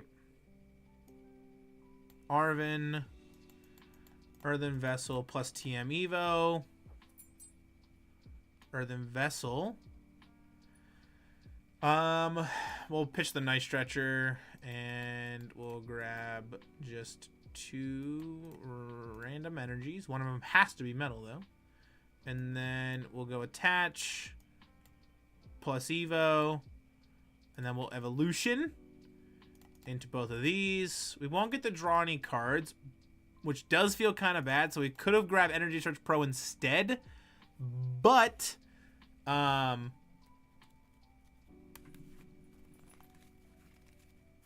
we can also just Ciphermaniacs and then kind of draw into it the following turn or something. I feel like grabbing Search Pro would have been fine, but I'm kind of worried they like judge me or like play an Iono, because the Future Box in Iron Hands and like, or the Future Box and the Future Hands and Iron Thorns decks that I have played, 3 different decks there, all played a judge when I played them. So They rip research though. They did have Iono, so if I would have Energy Search Pro, they definitely play Iono there, which then we kind of get punished, and then all of our energy at the bottom, which does feel bad. So I feel like they're getting Vessels probably a little better. It definitely feels a lot better to kind of do that. Techno Radar, Iron Hands, pitch that.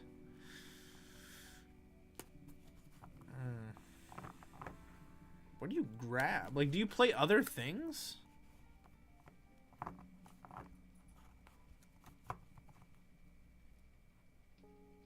So you got Iron Crown plus one right now. Okay, so you're just playing Future Box, but with Tech of Thorns. So I guess it's understand. I guess I get it. I'll never understand the logic of judging Future Box. In Future Box, it doesn't feel as good. In like Iron Thorns, it made a lot of sense, and I played it in my Future Hands list. I think I played like 1. If you judge into a brick, you're like, you're just certifiably screwed. Yeah, no, that makes sense. I don't even think you can knock this out though. Can you?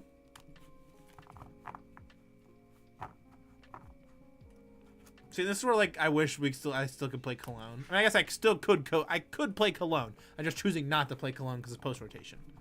But let's see.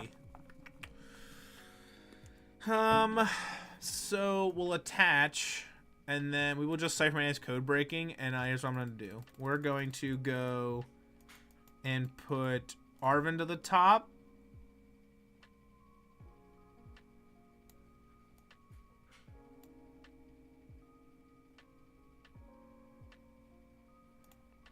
I should just put this to the top. There's like no reason to not put it to the top.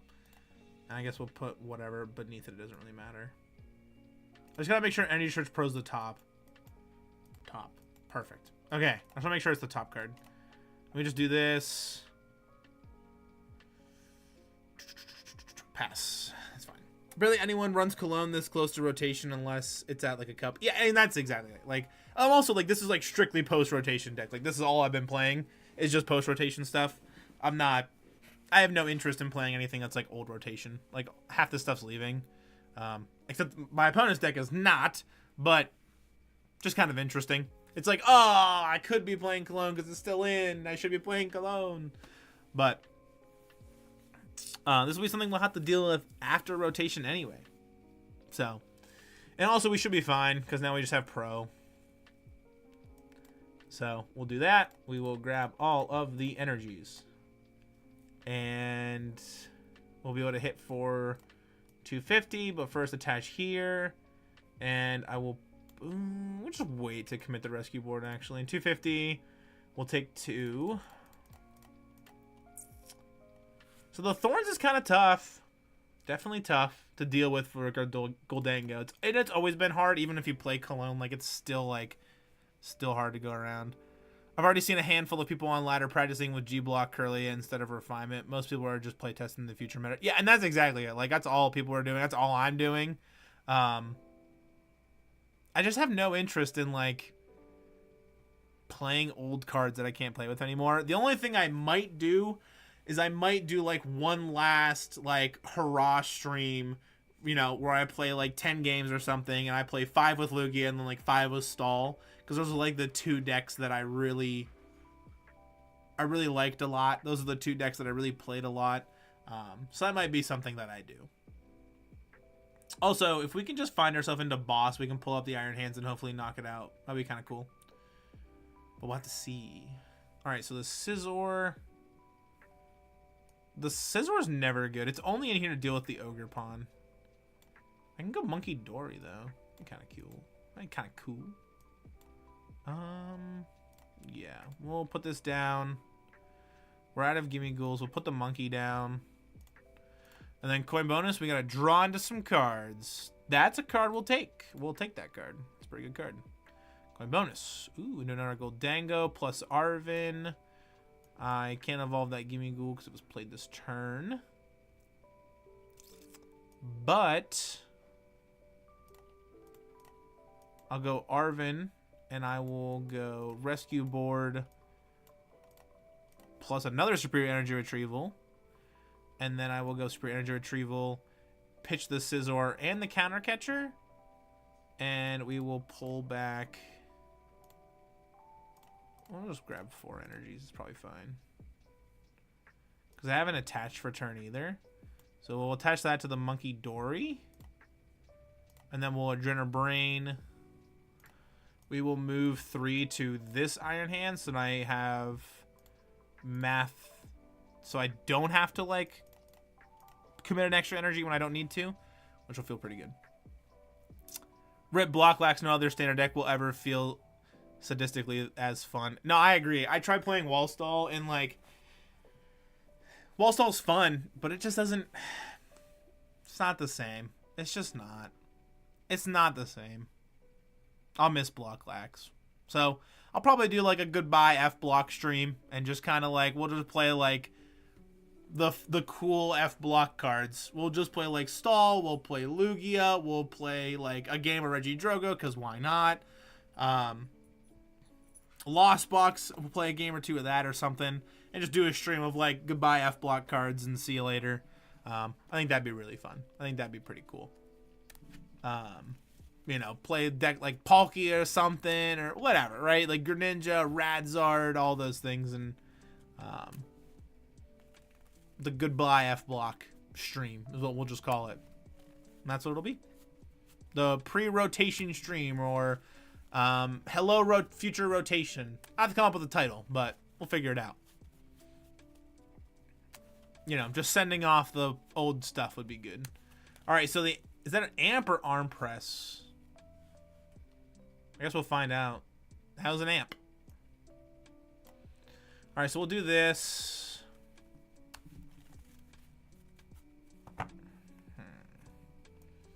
Evolve here. Flip the script. Draw 3. It's huge. Well, coin bonus for 1. Would like to find myself into a Iono. Is kind of the hope, to be honest. Because if I can find myself into Iono, I can just put them to 3 cards and they just don't have a bunch of stuff, right? I don't even know if it matters. Yeah, we're just going to commit. And then we'll grab the Dudunsparce. We'll play it. Because I still have 2 coin bonus plus this. So we'll coin bonus for 2. Well, I don't actually would feel bad because then I lose my Superior Energy Retrievals. So, like, actually it feels kind of bad, right? So actually just don't do that. Yeah, we'll run away, draw. We'll hold the Ciphermaniacs. Sure. Superior Energy Retrieval. Pitch the Scyther and the Buddy-Buddy to grab just 4 energies. What does Nest Ball even get me? I guess it gets me another Dunsparce. And then, yeah, we just punch. For 200. Munkidori fixing the math. Fixing the math. Alright, so we're going to move a bunch of stuff, however, to the Thorns and to the Iron Hands. Now, if they don't play Iono and they put up Thorns, we're fine, because we have Spirit Energy Retrieval. If they put up Hands... If they put up Hands, then we still win? So I guess they're trying to, like, I think they're going for an Iono play. Like, you just have to, right? Like, you have to go Iono, put me to 1, and just be like, you can't find pieces. Which, if that's the case, then Ciphermaniac's Codebreaking the turn before for the Dunsparce is definitely the move. But if they don't have Iono, then, like, it just doesn't matter. Like, we just Superior Energy Retrieval and get a bunch of energies and blow up the Thorns. So we'll have to see. Another Crown. You don't knock this out, right? And even if you... There's like... How much do you do? This is what? 20 more for each? So Amp does what? 120? So you're doing 140, 160, 180, 200. You put Capsule on this. Plus Boss here. You're hitting 220. And then you take 3 and win that way. But you have to have 2 Capsules because Thorns has a retreat of 4. And you already attached to the Iron Hands, and you need another energy, right? So you would need Generator plus double capsule plus boss or a counter catcher. Prime catcher will also work. Oh, it's not good. Why'd you put up the crown? Iono. See, you know, you just commit to the thorns. Like, you just leave the thorns out. Because now I get to just draw a bunch of cards. Right? Because now I get to retreat, and I get the coin bonus and draw a bunch of cards. TCGL is the spaghettiest spaghetti go client I've ever seen. And they're really going to do us like that. No, really, they are. They're going to do it like that. Yeah. It really is. Switch? Bro's never punished. Get out of here. You just, oh, I had the switch. Get out of here, man. That's ridiculous. No shot, dude. Whatever. That's wild. Plus the capsule. Sure. You hit for 240. Take the knockout. Oh my gosh. That is unreal. No, you not only do you hit the switch, also hit the capsule to get the number that he needs. Ugh.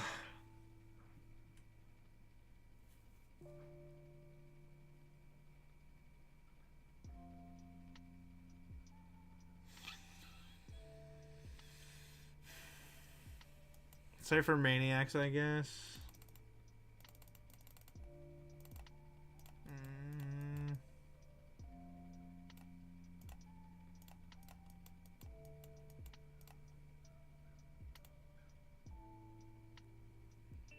It's wild. That's insane. Hits the switch after the misplay, doesn't get punished, plus gets capsule, able to take the knockout, put us both to 1, and then is able to just find pieces. Like, that's actually ridiculous, man.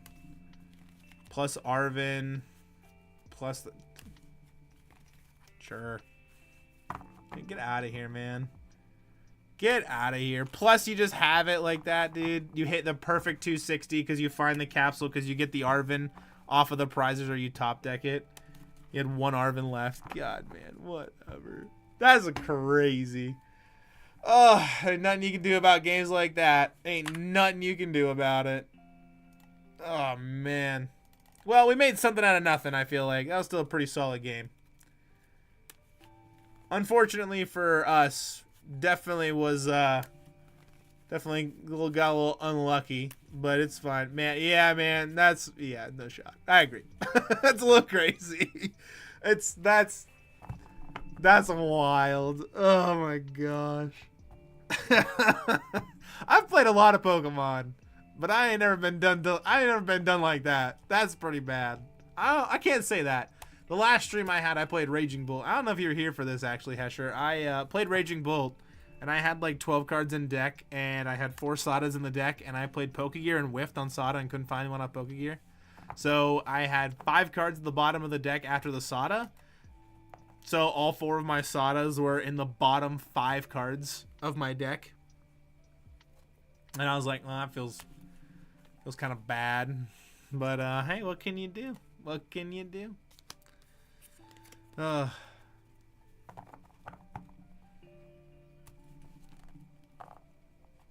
Keep in mind that deck had like. Keep in mind that deck had it like that with literally no draw support. That's what I'm saying. Yeah, like if they have draw support, then like it doesn't feel bad. If you're like, oh, like Fezandipiti, flip the script, plus restart Mew, draw some cards, you know, plus whatever. Can I stop starting Fezandipiti every game? Then it doesn't feel too bad, right? Because it's like they just kind of have it. It's fine. Doesn't feel as bad. Also, we're gonna grab this Scyther like now, because this is like the only way I have to deal with Mimikyu in this deck. Yeah, like if you're able to draw cards and you get it like that, that's fine. But like being able to just hit all that off of like, I have 1 card and it's Arven and I got it off my prizes after I Iono'd us both and I got 2 cards. It's like, okay, man, like, sure. Plus you hit the switch off your Iono. You probably put like 1 switch. Also, why are you playing switch in that deck when you're free retreating all the time? Like, just wild. Stuff like that happens all the time, I feel like. It's crazy. Okay, so we got Totodile plus Feebas plus Relicanth. We'll go Evo. This. I don't want to Iono them, so I don't want to give him a better hand.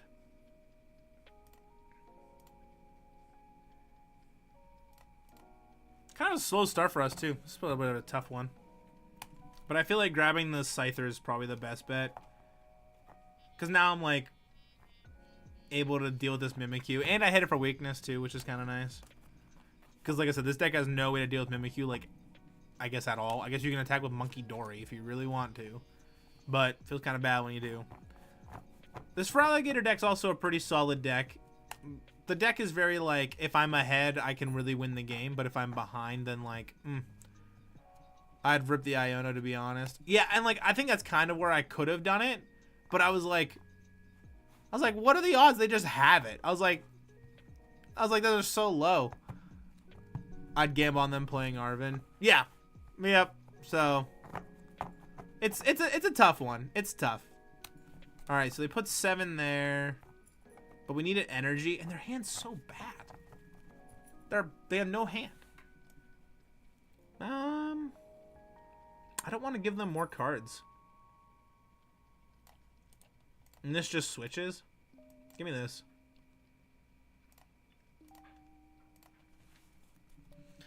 Give me that card, please. Sometimes I swear that I'm fighting a bot that the game has helping them. No, for real. Oh my gosh, I messed up my camera again. No, that's insane. That's like the 8th time, I swear.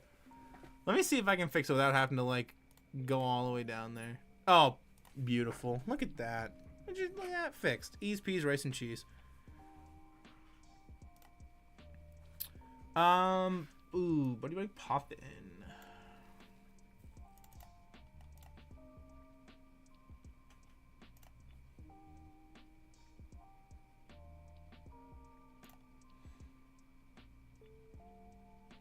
We just wait. Like, my top decks are better than theirs, right? Because now I just next turn get to go Gholdengo and draw a bunch of cards. Yeah, at this point, don't Iono. Yeah, I can't Iono now. Yeah. It's just tough. Like, it's... What is this card? Look at the top 7, reveal a Pokemon trainer you find there. That's crazy. Here's where the Feraligatr deck bricks. I'm hoping, but they just keep finding all these pieces. They keep getting all their top decks, and I'm like, this is crazy. All right. We got this, right? Because now we go Dango, draw cards. How many abilities are in play? 4.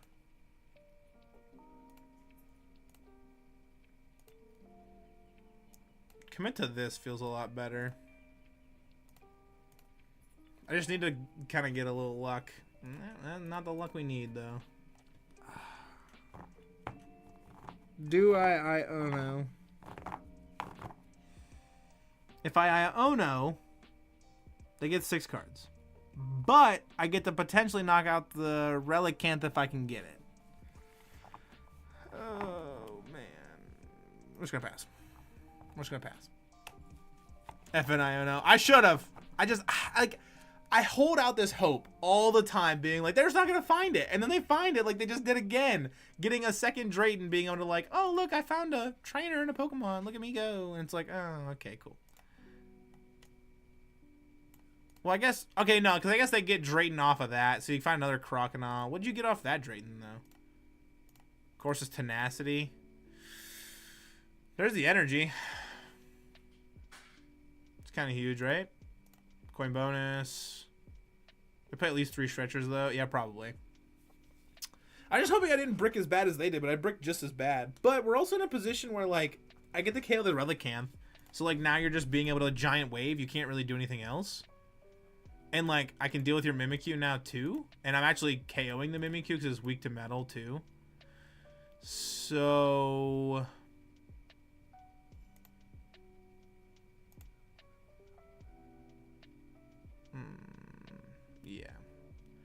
So even if the KO it still isn't game making. Yeah, and that's exactly it, right? Like I'm trying to like, does it matter?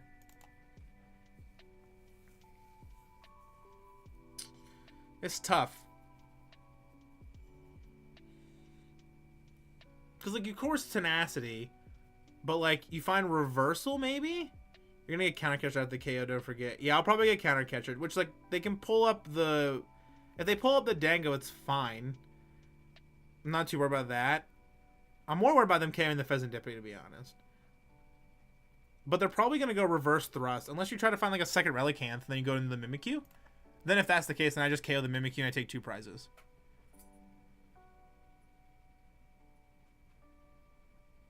Oh, I want you to commit to this play. Please commit it. If they commit to, like, reverse thrust, then we're fine. We're so fine.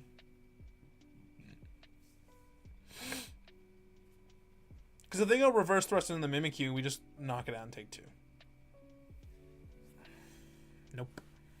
Counter catcher. I guess do you just reverse thrust into this and just say, hey, you don't have the energy? Okay, yeah, no, it's fine. All right, we're going to pull the Mimikyu. Unless they put it up, then we don't have to worry about it, but... The Feebas? Ooh.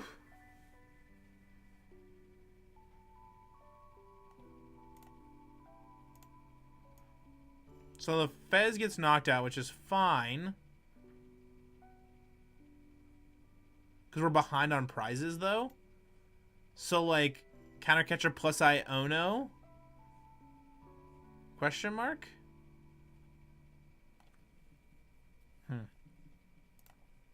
Artisan for this card. Because we're in 210. Like, what are the odds they find another Gator, right? Like, what are the odds? Like, probably pretty low. Probably pretty low. Because if I go this, then I'm ahead on prizes and they can counter catch me back. They probably put like multiple catchers too.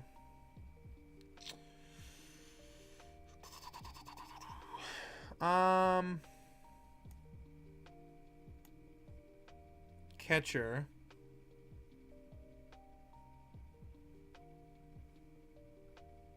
I feel like the Mimikyu is just so good.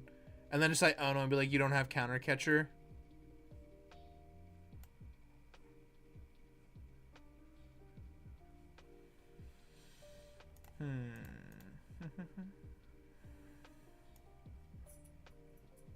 Hot take. I'm actually gonna Earthen Vessel pitch this. And I want to put an energy to the bottom, but I want to actually attach this Gholdengo. And then the hard part is we're putting all of our superiors at the bottom. Probably could have also like stretchered for Fez and drew in more cards, but I feel like it's harder for them to knock it out. Because how much did they do last time? Yeah, they reverse trust for 150.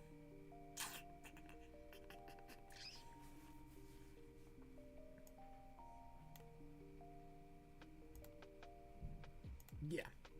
Yeah, this feels fine. This feels fine. Mimikyu's probably the play. Yeah, the play felt like way better. Stretch for Fez. I could Artisan Shuffle. I also can do that too. I'll have to do it like the next turn though, because I used Artisan to grab the Gimmighoul. I feel like that was the play. Why do they always just have it? This card's ridiculous. They reveal a Pokemon and a trainer. Oh, you get to find just any trainer. Lana's Aid. Yep. It's pretty good. It's pretty good. So now we're probably in like a weird thing. Unless you already have, which I think you did. Yeah, I did. I can just do it next turn though. It's not too big of a deal. Stretcher for Fez. I was thinking about stretching for Fez, but I also am kind of like, do I want another 2 prize liability on my board that they can just blow up instantly? Feels kind of bad. If I'm going to have anything, I'd rather just have Gholdengo, because it draws me, it still draws me cards. Not as much, but I don't have to worry about it as much. Grand Tree. Yeah. Milotic EX. That's the card we're chasing there. I mean, this Scizor is definitely dead, which is fine.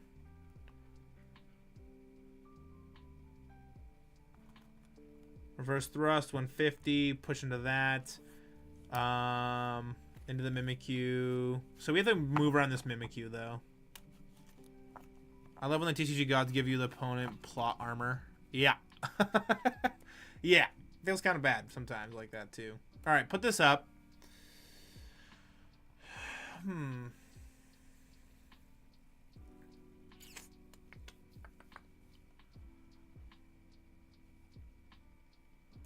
So I can always Night Stretcher. Nah, because I need both Scyther and Scizor. We just cooked now? Because the Mimikyu exists. We don't play PAL Pad or Double Boss. Am I, like, at a point where I have to, like, mind bend this stupid Mimikyu? Feels kind of bad. But it might be that time. Also, how many Nest Balls have I played? Played one Nest Ball. I prized 2 Nest Balls? That's actually ridiculous. Alright. Let's see here. Yeah. So it's the monkey. We have the Dark Energy in hand. This is probably fine. Because I guess we could grab Fez now. Alright, coin bonus. Draw 2. Yep. Put this here. Attach this here. Ideally, I would have preferred to... I guess I could have, like... I would have really, like, preferred to play boss and just, like, blow this thing up and then deal with the Mimikyu after the fact, but... I don't know. We'll move the energies back to your Mimikyu. Sure.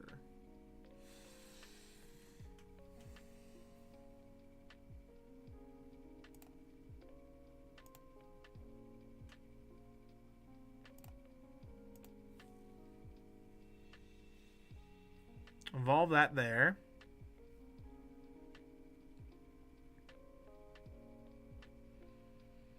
Considering draw more cards, but like this doesn't matter, and I'm behind on prizes. I've already blew through my 1 counter catcher. I've already coin bonus. Night Stretcher finds Fez, but like I can't do anything with it.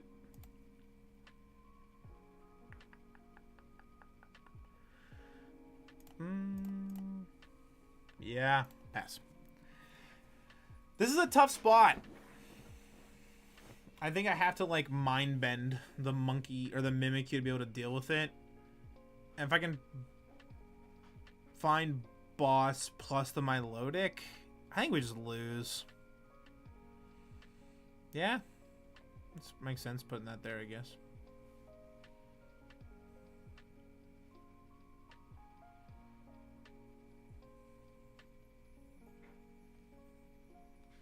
They need to find Rescue Board. I guess energy would work too. Well, I guess then you can't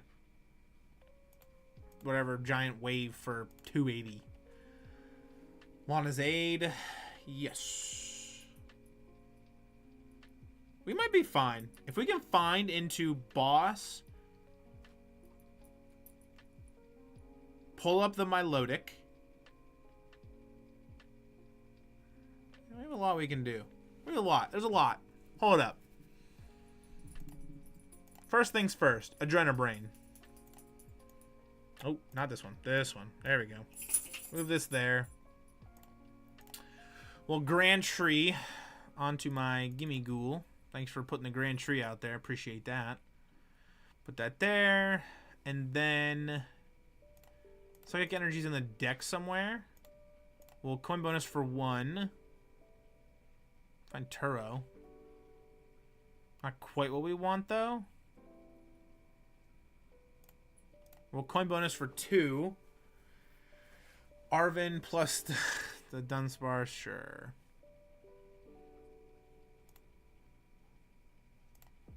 Find this. Where do I draw? That'll work. Dunsparce. And then we'll go Energy Search Pro. Sure. I'll just grab them all. It doesn't even matter. I don't think it'll matter too much. Because then we can go Arven Retreat into this. Take the knockout there. On the Mimikyu. And then we just need boss for game. Rescue Board. Sure, the Buddy-Buddy Poffin's fine. Rescue Board. Retreat.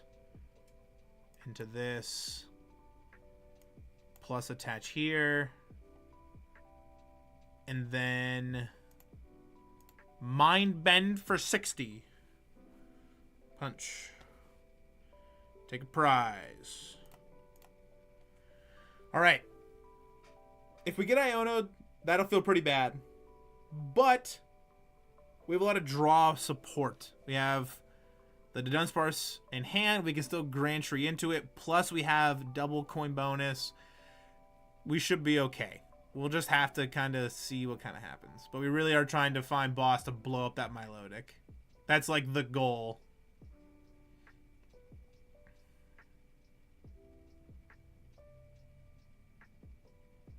Attach. There's no reverse thrust into that. Into the Mimikyu. I guess I get Adrenaline Brain and then deal with the Mimikyu again. Oh man.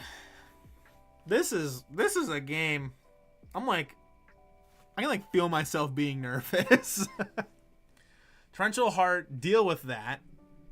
Deal with the Munkidori. Am I just all in? Oh, we're all in on boss. Blow up Milotic. We're all in. We're all in on boss plus Milotic. We can Night Stretcher for the Fez. Whew. All right. We're gonna get there. Here. Thin the deck literally as much as possible. We need to draw any and every card we possibly can. Artisan. I mean, I buddy-buddied for that. Okay.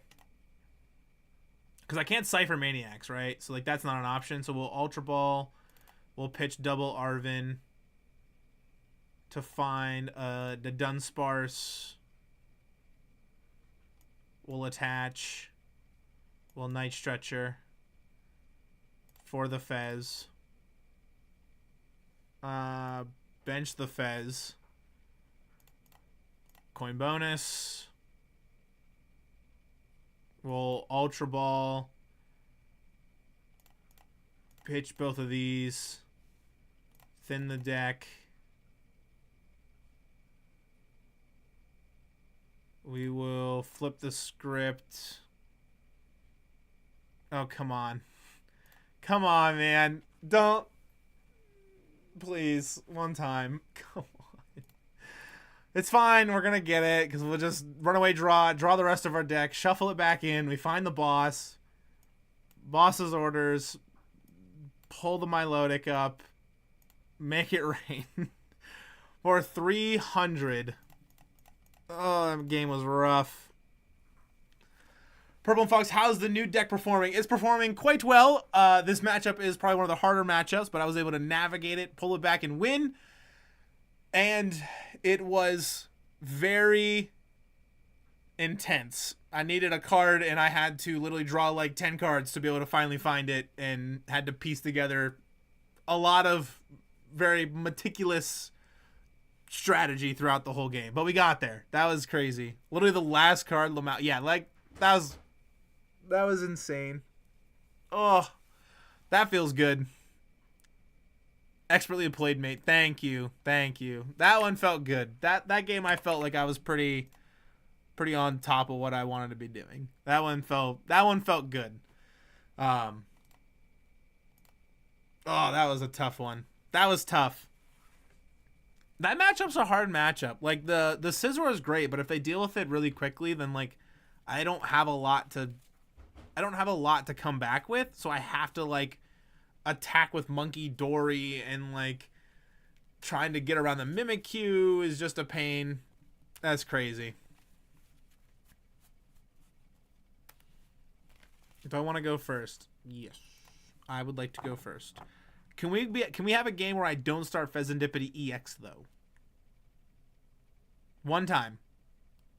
Okay, there's no basic Pokemon in this one, so I mean that's something. But I would like to just not start Fez. We're not starting Fez. We'll call it Gimmighoul here and the Dunsparce there. Oh, that was insane. The last card. Like, we had enough to draw. It was just like, give me the card, please. Yeah.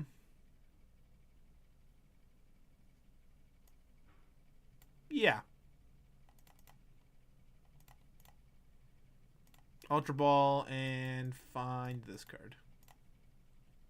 Because the next turn I can go Arven, find Earthen Vessel plus TM Evo. Well, I already have TM Evo, but like Rescue Board or whatever, or like Energy Search Pro or something. And then go from there. And then be able to like TM Evo and kind of go from there. Do you think you'll collect this deck in paper as well? So funny enough, I actually have it already built in paper. It's right here. I've actually been playing it like goldfishing and stuff for a while. It's the deck I've been kind of playing like, I'd probably say like, not religiously, but like the deck that I like, if I'm like, all right, I want to play like serious games of Pokemon, this is what I'm going to play. So yeah, it was kind of funny. I bought the Gholdengo EXs and stuff like almost a year ago, and I just haven't played with them. Like I've had the cards. I've never played with them. They kind of just sat there in my binder for a very long time. So it feels nice to have them being played with, essentially. Nice. Yeah, and like it's either this or Gholdengo Dragapult's the deck that I'm wanting to play the most. So this one's very like much more linear in its options, but also feels more consistent and not as clunky. But there's some matchups that you kind of just take a pretty hard L to. Like that for Alligator matchup's pretty rough, but like the Gholdengo Dragapult version has a little bit of easier time into it than the regular Gholdengo version, because you're able to just like have answers to like Milotic EX and stuff. So for that, it feels kind of crazy. All right, more lo-fi.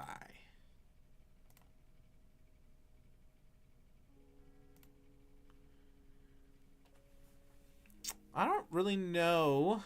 Conceal cards, pitch. I actually don't know what this matchup looks like. I don't know. I feel like it's kind of bad because we draw a bunch of cards, so they just like mill us eventually.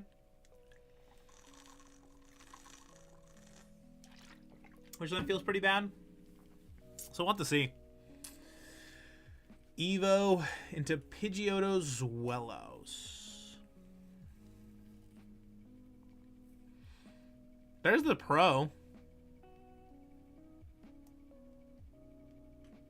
Okay, Evo. What are the odds that I Iono me, right? Like, probably not that high. Because, like, Earthen Vessel pitch my Energy Search Pro is pretty bad. I don't really want to pitch the Night Stretcher either. Buddy-Buddy. They don't have enough abilities for Scizor to be useful. Okay, we'll grab these. And then we'll pro. I'm just going to say you have to have Iono. I'm going to grab all these energies, because if you don't, I'm going to blow up whatever you put in the active. Because the chances they KO this Gimmighoul is like extremely high, right? Also, we picked the Gimmighouls because I don't need the Dunsparce right now. And just do it later. We also prize one Gholdengo. Or two Gholdengos. Can I play 4? So, we prized 2, which feels kind of bad. Does not feel great to prize 2 Gholdengos. But, on the flip side, like I said, we're kind of in this position where, like, they have to Iono us. Because if they don't Iono us, then we just blow up the Hydreigon they put in the active spot. Okay, so you're going for Pidgeotto or Pidgeotto EX, Evolve, Quick Search, and then you find Iono. Night Stretcher for the Hydreigon, Evolve the Zwellos into Hydreigon. Do you have the energy? Oh, no.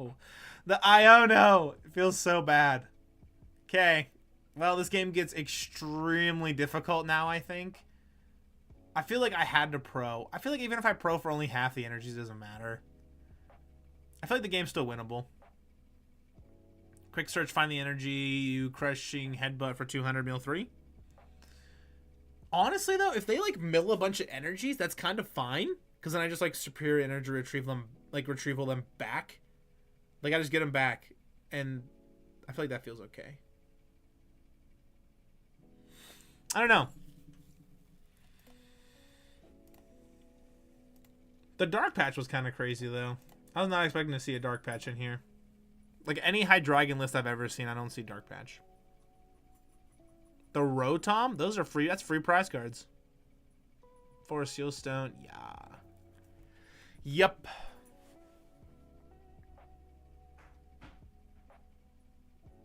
It's also crazy, too, because, like,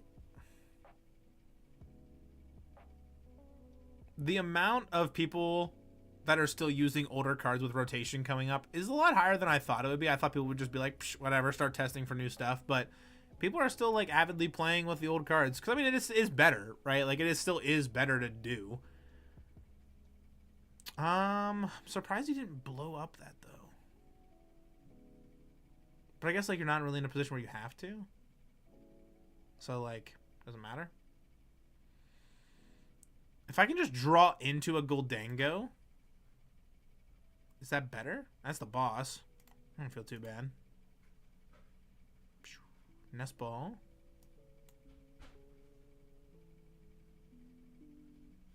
The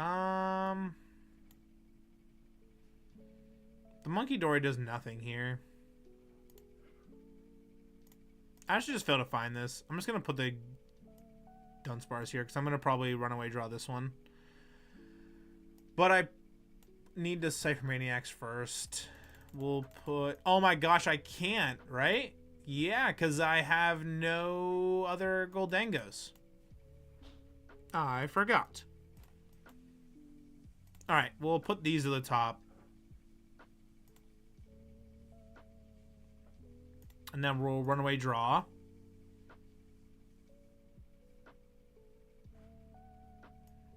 Attach. Retreat. Into the Gholdengo. Earthen Vessel.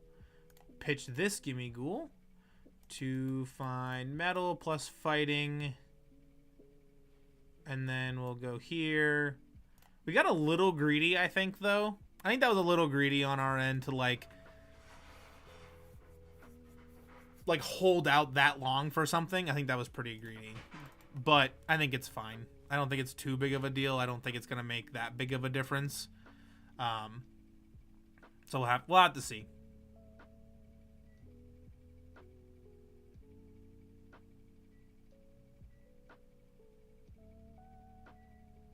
Hydreigon, yeah.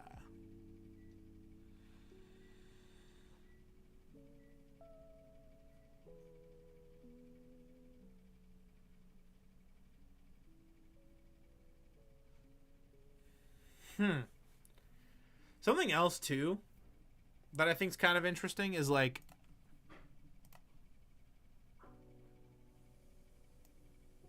I feel like Gholdengo has a difficult time winning. Like, Energy Search Pro is definitely the A-spec you pick, but if you use Energy Search Pro that turn and then they just Iono you after you don't get to use it, it feels really bad and you kind of wasted it. But you kind of force them to also have to, like, Iono or disrupt you in some sort of way. Which is kind of what I was going for. Is like, oh, you just don't have the Iono, right? Like, there's no way. You had, like, 4 cards or 3 cards in hand. You just don't have Iono. But they had it, which definitely hurt. But we'll have to see.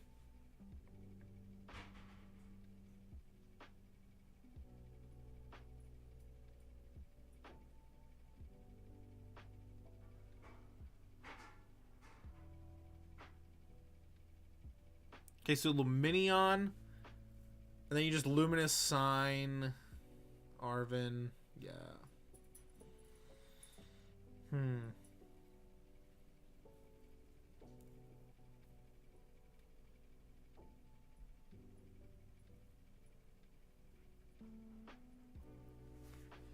I'm trying to think, like, why they haven't been using, like, Crashing Headbutt already.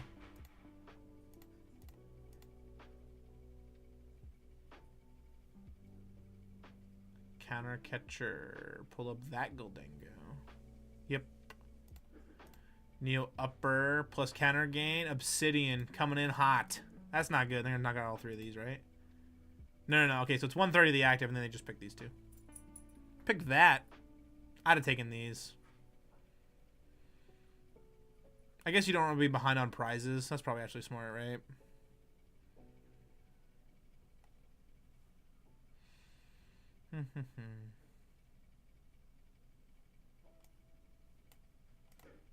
We'll coin bonus for 2.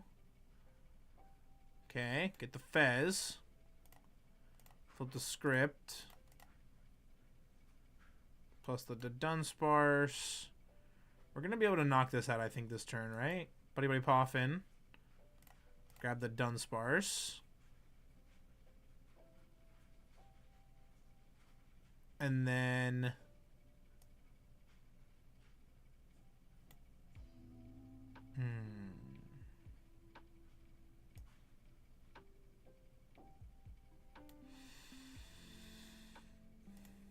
Alright, we're one way to draw first. It's kind of tough because I don't know if I want to, like, commit to the Turo. Because now I only need, like, 1 energy.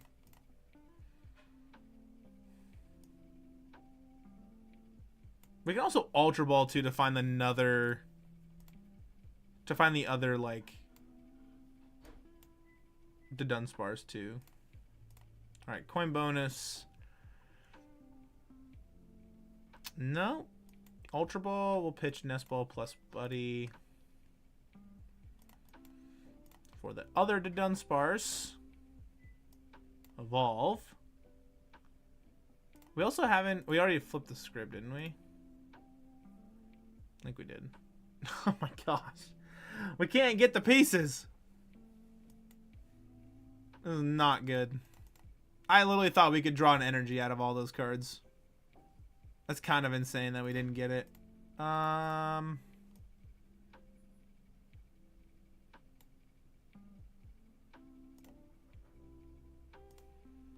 Yep. So we're 300 and we're going to be short. Attach here. And smack it for 250. That feels kind of bad, but I feel like we find the energy, then we take the knockout, then we're going up prizes. We're 3 to 5.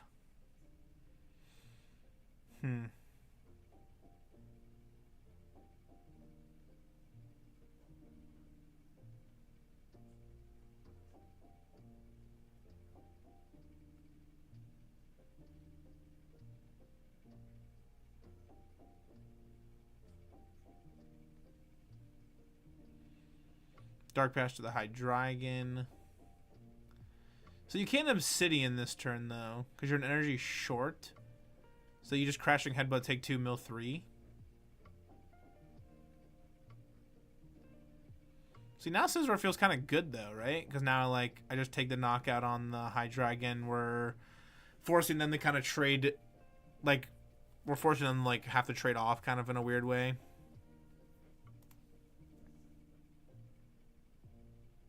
Quick search. Sure.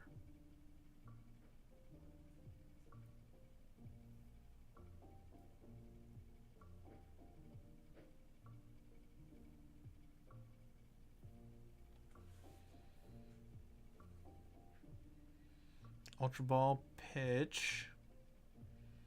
What do you find, though? Are we also in a situation where we can just, like, ball stall and win the game? Like, I genuinely don't know if that's an option, though. Find Petra Run. But you have to, like, pick up something to have the Petra Run.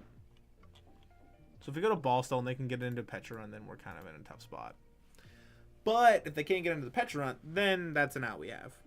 Not a great one, but it is one.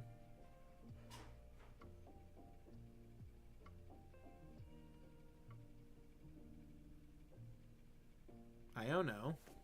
sure.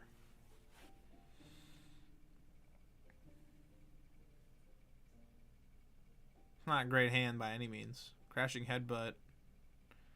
Or, sorry, Obsidian, I mean, now. Because they found the energy. I don't know why you just didn't quick search for the energy, but it's fine. Yeah, take two, taking 3 prizes there. Gonna go to 2. Definitely not ideal. It's looking... sorry, I'm going to go to 1. Yeah, because we're going to take 2 single prize knockouts and a double. Okay. Let's see. We also have, like, Counter Catcher, too.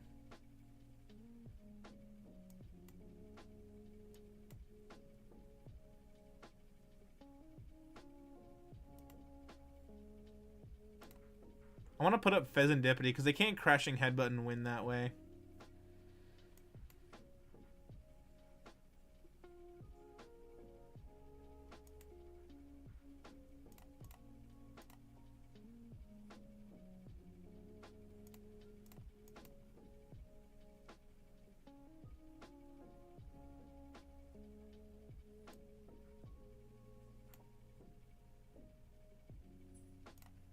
I actually just don't think I play any more cards. There's no way I take 5 prizes and win without coming back and like having some miraculous thing happen. Nah, they got it. Yeah. Yep, because now you just like boss plus Crashing Headbutt. Man, I need them to not have energy.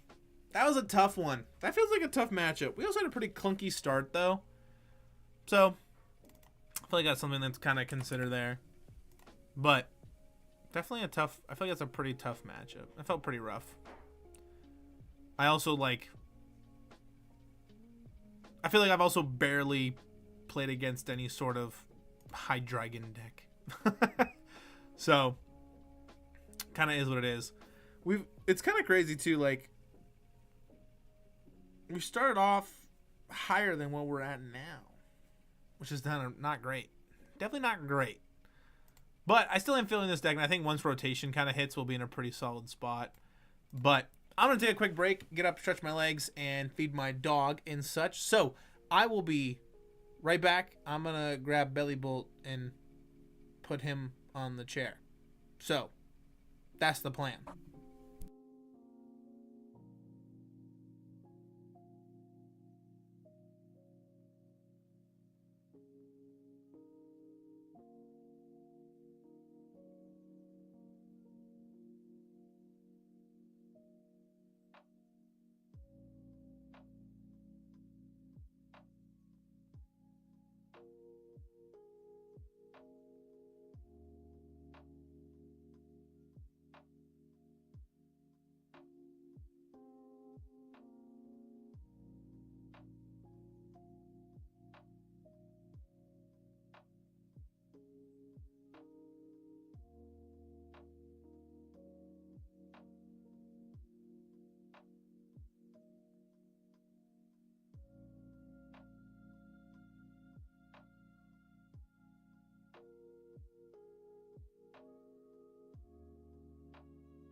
I have returned. You're over there, Belly Bolt. Chair stream, that's exactly it. Belly Bolt hangs out on the chair, and that's just what we do. That's what happens. So, we'll probably go for about another half an hour, I think is the goal. Then probably end there. Probably another like game or two, we'll have to see.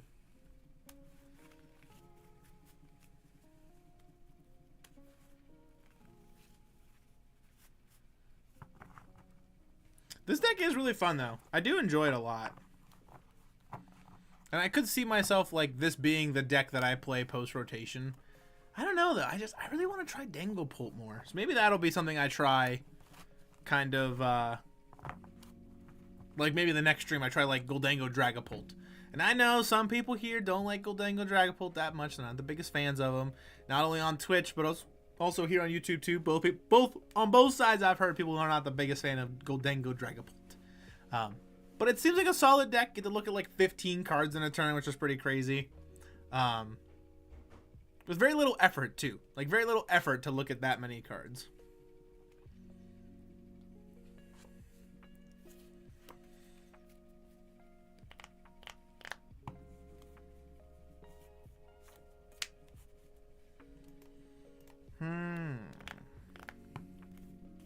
This hand's pretty solid.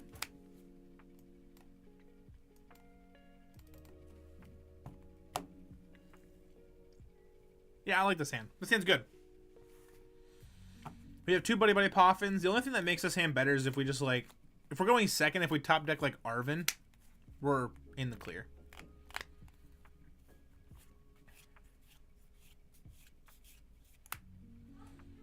Wellspring Ogerpon EX. Definitely not what we want to see, actually. I definitely don't want to see Wellspring Ogerpon EX.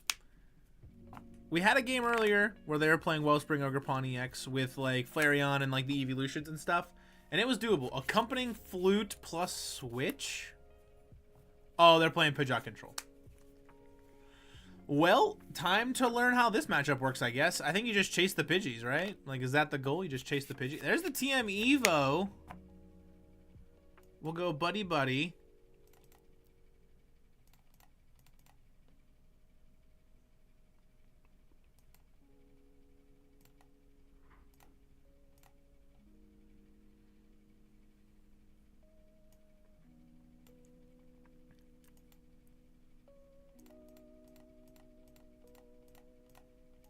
All right, same thing as last game. Either they have the Iono or they don't.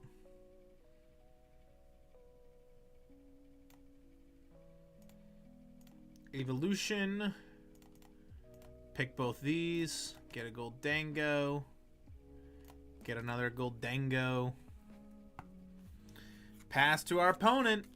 Let's see what they can do. Hopefully, I mean, we also have Turo, so we can pick up the Gimmighoul in the active spot if we have to. Ideally, I would like to try to just go like Boss Pidgeot, blow it up, but we'll have to see. I think that's a lot for us to do. I think it's a lot for our deck to try to manage. I could be wrong though. We'll have to see.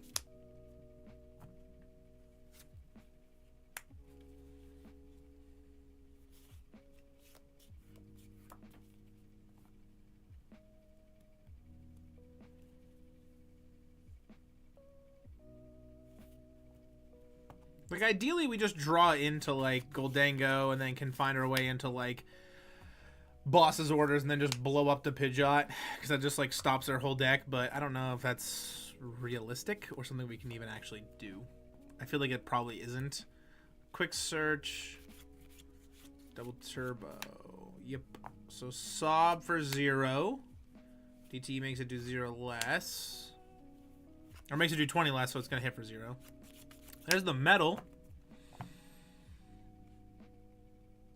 Actually, we just attach.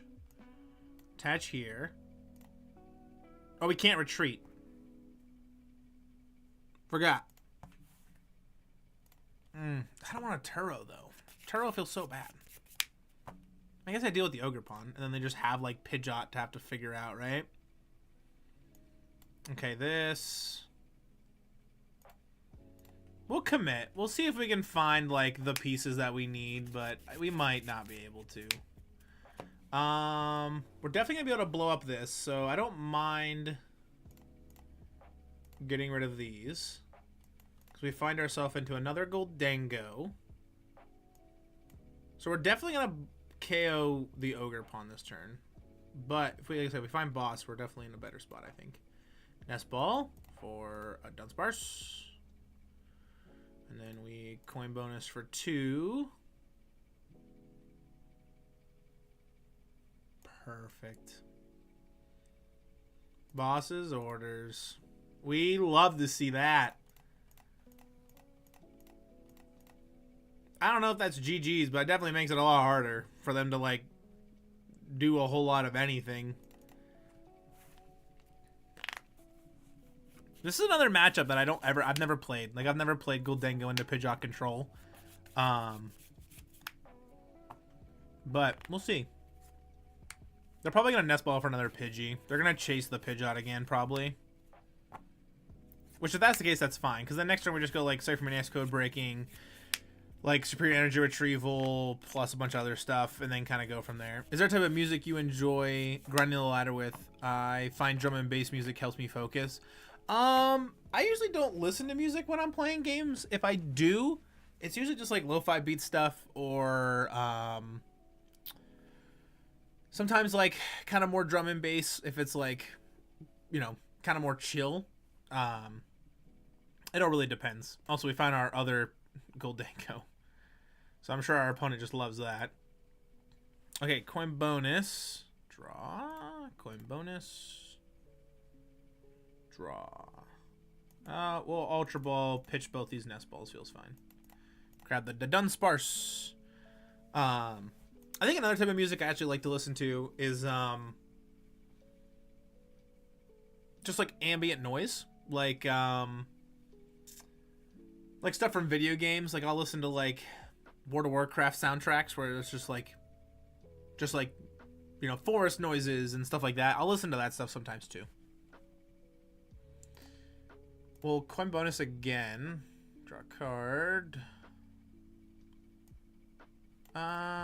We'll coin bonus for 2, and then we'll Ciphermaniacs and then to Dunsparce from there. Okay, this should be fine. Attach. Earthen Vessel. Pitch here. Get that. And then we Ciphermaniac's Codebreaking. Superior. And...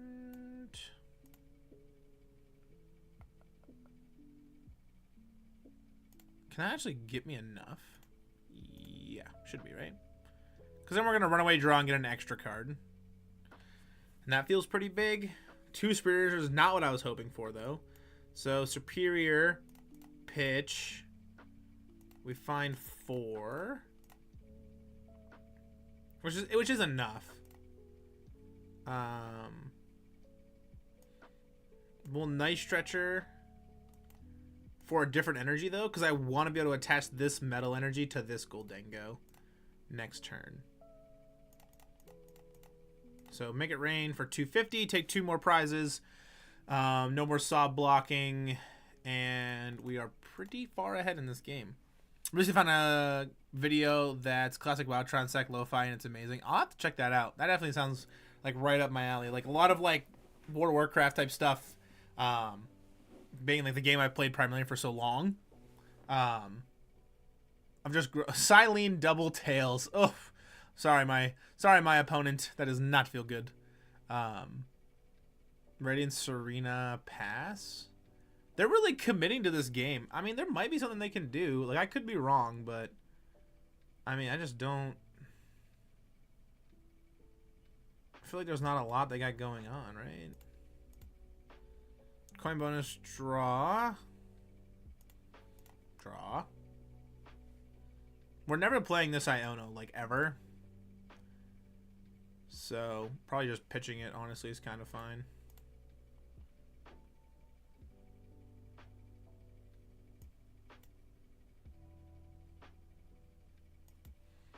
Ciphermaniac's Codebreaking. We will grab both of these, put them on top.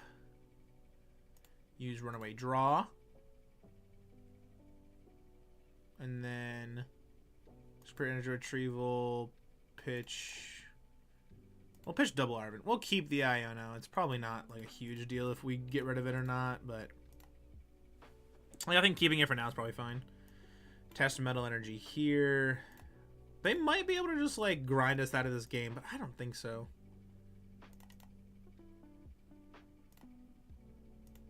Because I've played... Oh, actually, maybe. If they Eerie... Okay, never mind. I was saying, if they like Eerie get rid of my only Superior Energy Retrieval, then like it's fine.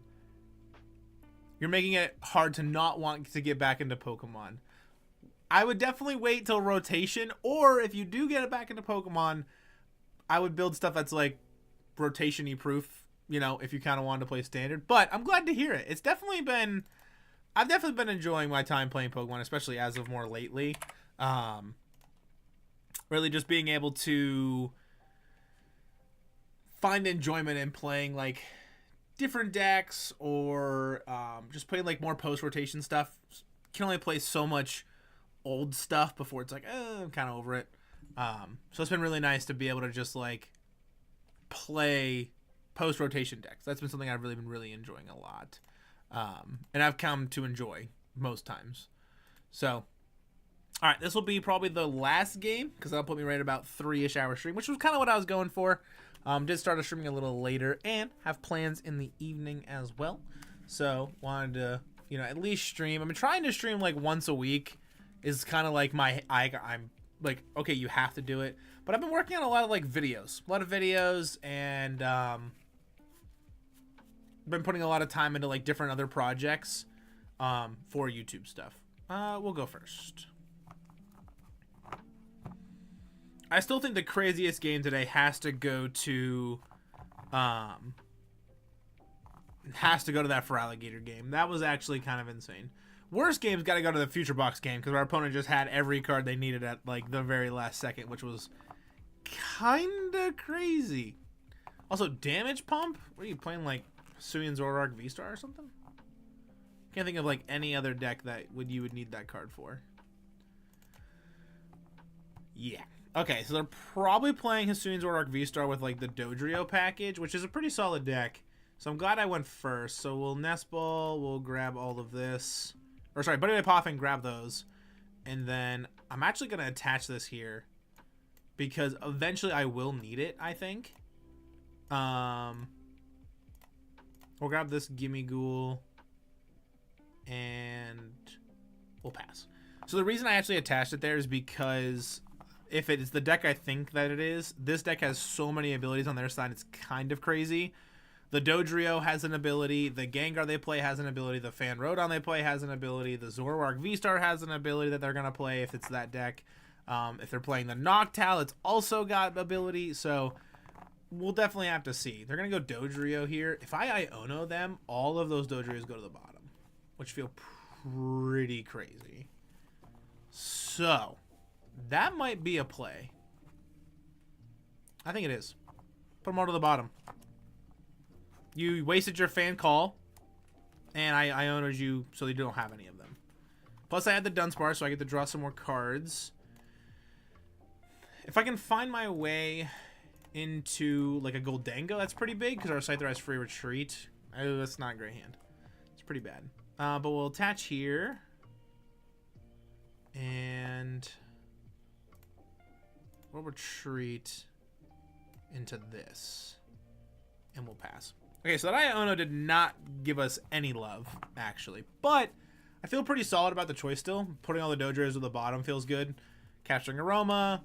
They hit Tails, so they're not going to get a Dodrio. They're going to have to get something else. They actually just failed to find. Another Capturing Aroma. If they hit Tails, this is even better. Okay, so they hit Heads, so they're probably going to get a Dodrio. Actually, Hisuian Zoroark V-Star. Interesting. I wonder if they're playing the EUIC version that I played. I made a video about it, but... Ooh, Gapejaw Bog, Flush Jet, put that up. Yep, they're going to Assault Landing. I don't know if I'd have Phantom Starred that early. I might have held on to that one, but... I guess it might not matter too much. Zooming Draw. Ciphermaniac, put to the top. This guy's playing so fast. Alright, so Zooming Draw, put that on there, draw a card. into another Dodrio. Is going to draw another card, which is probably going to also be a Dodrio. Here it comes. Ready? Dodrio. That's crazy. All right, so Dodrio, zooming draw, put 10 on it, draw a card. Ultra Ball, pitch 2, get yourself another Dodrio to draw a card. I still feel like you just play the Terapagos version of this deck too. The Terapagos version's so good. Zooming draw. Just draw a bunch of cards, that's for sure. If I can deal with the Zoroark, I think we're in a solid spot though. Because now I can go Arven KO. I can also just put up the Scizor and KO it too. But we gotta like find into it. Can also get Nest Ball and flip the script. We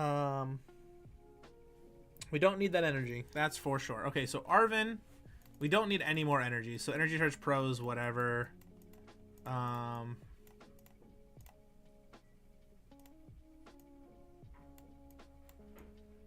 Yeah. I think we're going to go with these. Because if worst case scenario, I could just also TM Evo, which I don't want to have to do right now, but if I have to, I have to. So we will flip the script. Give me some cards. Those are some cards. Ultra Ball. Pitch the Munkidori. I don't want this Scizor to get knocked out. I feel like I really should be prioritizing what happens to the Scizor. And if I can just find my way into Counter Catcher, I can still probably deal with this card. So we'll have to see. Alright, coin bonus. Draw 2. No, that's not what I wanted either. Alright, Dunsparce. Yep. The Gape Jaw Bog's going to hurt a lot. It's going to get a little irritating. But there's not a whole lot we can do about it. My deck doesn't play any stadiums, so whatever stadium they put in is what they put in. Plus, this card does rotate, so something I don't need to worry about too much longer. All right, we'll put the energy on the not damaged one, though. We'll TM Evo. I think taking the turn to TM Evo is fine.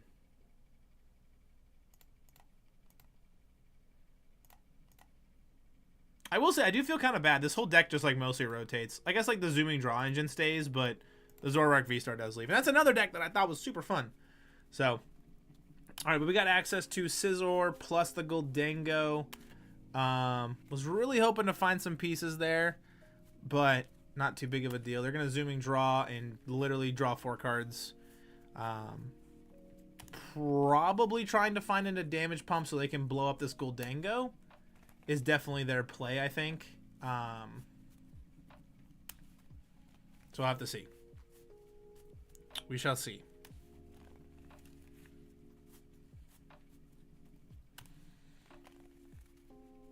Ciphermaniac's Codebreaking. Probably going to put damage pump to the top, right? Damage pump, zooming draw, draw 1, and then damage pump, move damage counters, and then blow up with Zoroark V-Star. So you retreat into the Zoroark, damage pump. Yep, move 1 to the Fan Rotom, and then you Ticking Curse for a lot. Damage pump, I move it until all. You see 2 pumps. So I have 2 pumps, which means I have 2 pump left. So they're going to hit for a lot. Plus the gift on the Dodrio, so they can attack with that. Ticking Curse 280. Yep. Pretty good. Pretty good. Pretty solid turn. But the nice part is we have the Scizor, so we can kind of make a comeback in this game. Because we're going to hit from pretty big damage, I think. We'll flip the script first. I probably actually should have Ciphermaniac's Codebreaking first. Feels bad. Attach. We'll just do it now. We'll go Gholdengo plus... Put another Ciphermaniac to the top. And then I'll coin bonus for 1. Because then I can go like this. And then I can coin bonus for another card, which will be the Ciphermaniac's Codebreaking. And Buddy-Buddy Poffin from your hand to the bench. Perfect. We'll put that there. All right, and we'll hit this. Okay, so we're right back in this game. Back in the game. The Scizor is just so good with decks that have a lot of abilities. Like, really it is. Now, here's the other problem. If they Ballistic Beak a bunch, and then they go to Damage Pump and move a bunch of damage counters to that Dodrio, we're in kind of a weird situation. And I already used my Iono, right? Yeah. So, I already used my Iono, but they can also just draw out of it most of the time with Zooming Draw. This is a pretty cool, this is a pretty neat deck. I like this deck. The Zooming Draw, move, like, take a bunch of damage counters, move a bunch of stuff. Feels pretty solid. Zoroark V-Star, Keep Drop Bog. Oh, it feels bad. Something Sinister. Yeah, what is up, man? Long time no see. We are playing Post Rotation. Rotation's in about a month. No more F block cards. Those are all gone. No more F blocks. So this is the deck I've been playing pretty consistently for Post Rotation, trying to get ready. Also, they Iono'd us, which honestly, it's fine. I think that's okay. Yep. Hit for 160. Take one prize.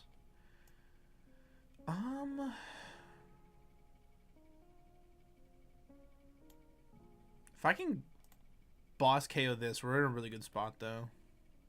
I would definitely like to end on a win today.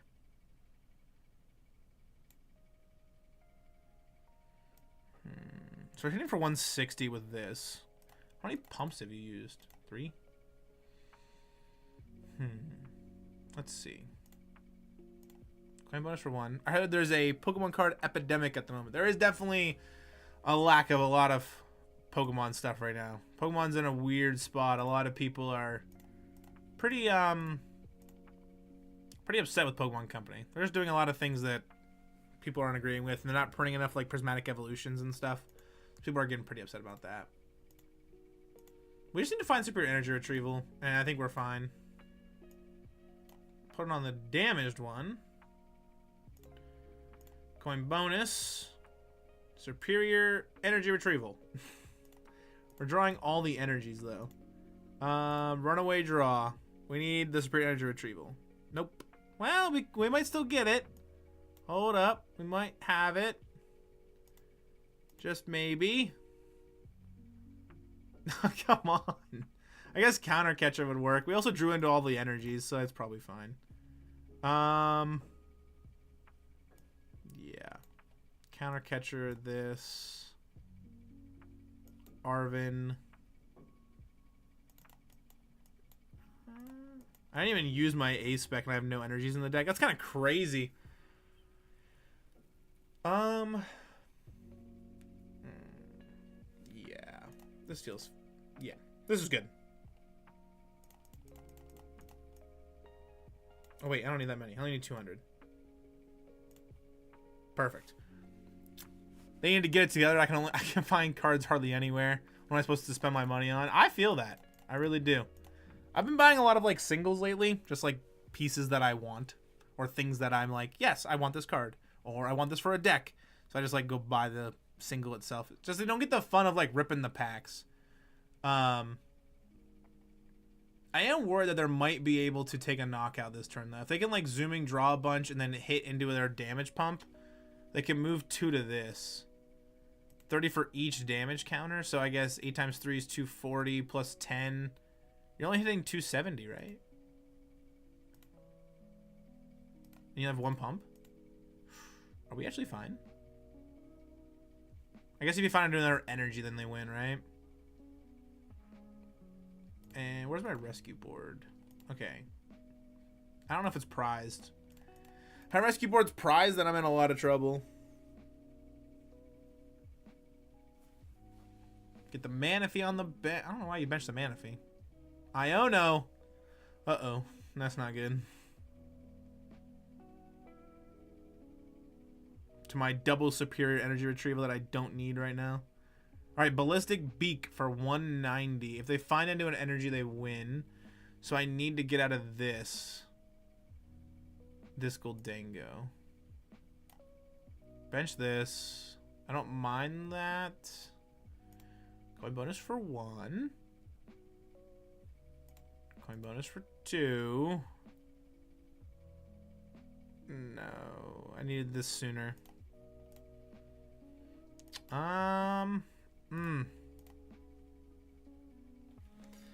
This is tough.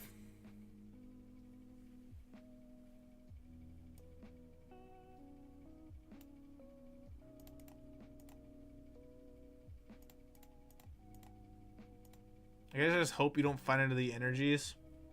Munkidori probably would have been fine now.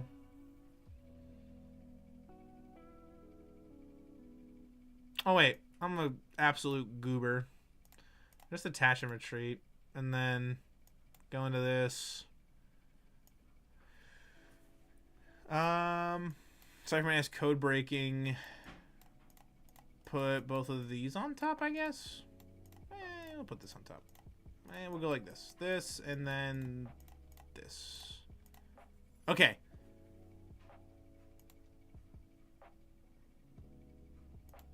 Make it rain. We only need to pitch 1. I'm currently editing a new video, so I'm not listening. So I am listening, but not talking a lot. Well, that's okay. I appreciate you being here anyway, so thank you. For those that don't know, Something Sinister actually also has a YouTube channel. A lot about horror stuff. Very, very like, kind of like commentary about just different things happening and like horror-esque stuff. I'm not a big horror person, but is still pretty cool. And I do every once in a while do check out his stuff. So I will put his channel in here. So if you want to check out some of his things, definitely go for it.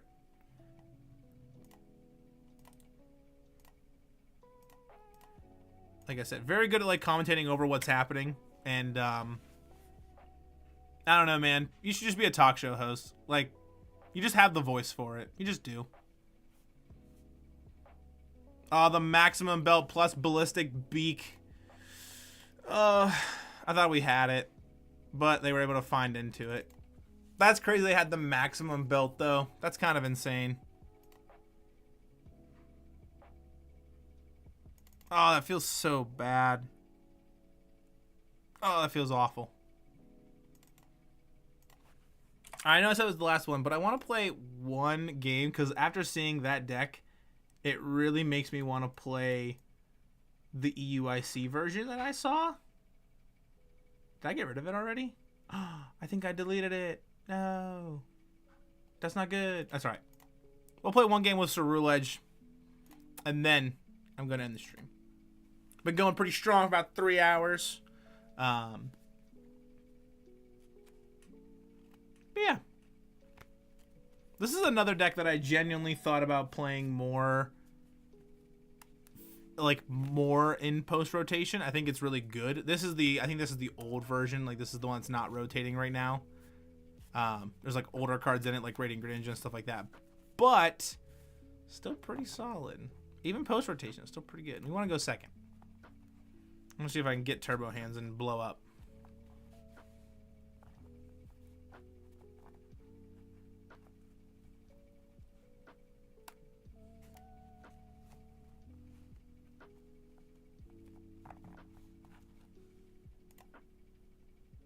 Greninja Frostlass. I hate that deck so much. Yeah, okay, here, and then we'll put this there. If I can go fast enough, that's the goal with this deck. Go fast enough and turbo hard. And if we can do those two things, we'll be okay. If we can just amp, take a bunch of extra prizes where we're not supposed to, we'll be a-okay.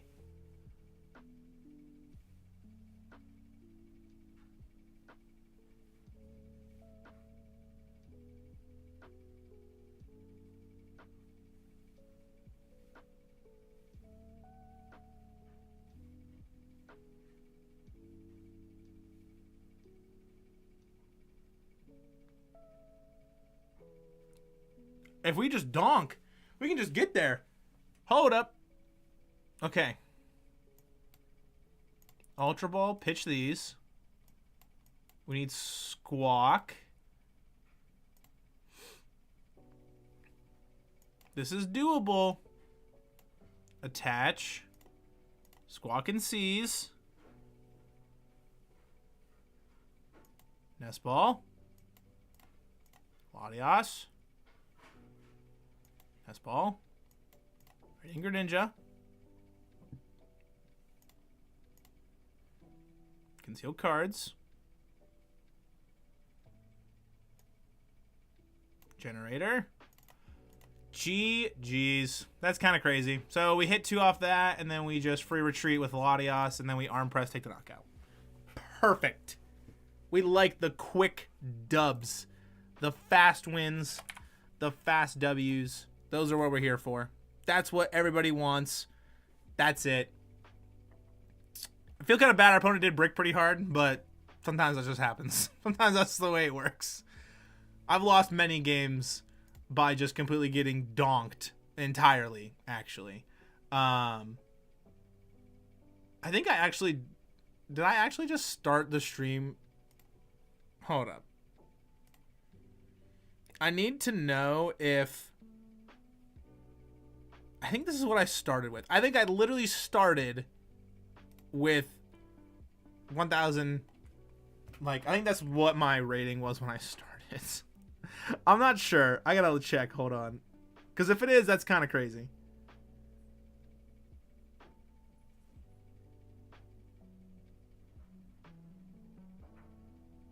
I can't see. The live button's over top of it on my phone. It's fine. I'm pretty sure that's what I started at, though.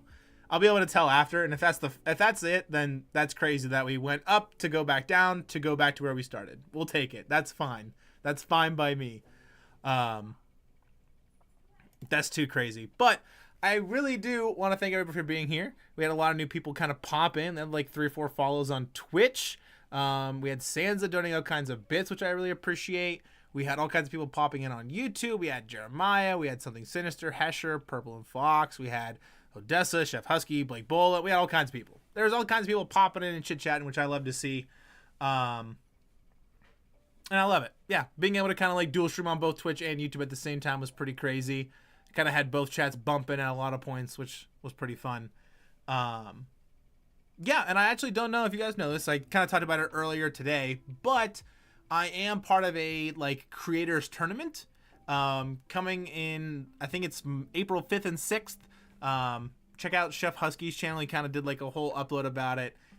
It'll be like a creator Pokemon like tournament where we get like a random card. We have 15 minutes to build a deck with our stream chat, and then we have to play, right? Like we have to play against like a Swiss round 5-round tournament, and then if you win, you get to kind of keep progressing through the tournament, and then I think like top 8 gets like a custom playmat and stuff. So definitely looking forward to that. That'll be pretty fun. I also just totally messed up my camera because my foot bumped it, so we love that. But yeah, so I'm totally looking forward to that. Looking forward to that creator tournament. That'll be pretty fun. And it'll be nice. It'll be pretty cool. And definitely check out everybody else's like his channel for sure. And I think something else I wanted to point out too, which if you guys are looking for like post rotation stuff, it's kind of a lot of like the content I've been putting out now is just like a lot of post rotation decks and a lot of things that are going to be happening post rotation and what kind of stuff like that will be going on. I'm really looking forward to it. I've been testing a lot because I'm going to a 3K cash tournament at the end of March. So I've been really putting in a lot of practice to kind of get reps in for that. And yeah, I don't know. It's been great. It's been a good time. I've been having a lot of fun just like streaming and whatnot. And just want to thank everyone for being here. And like I said, huge big shout out to everybody kind of just popping in and chit-chatting. But before I go, I want to leave everyone with one quick funny haha story.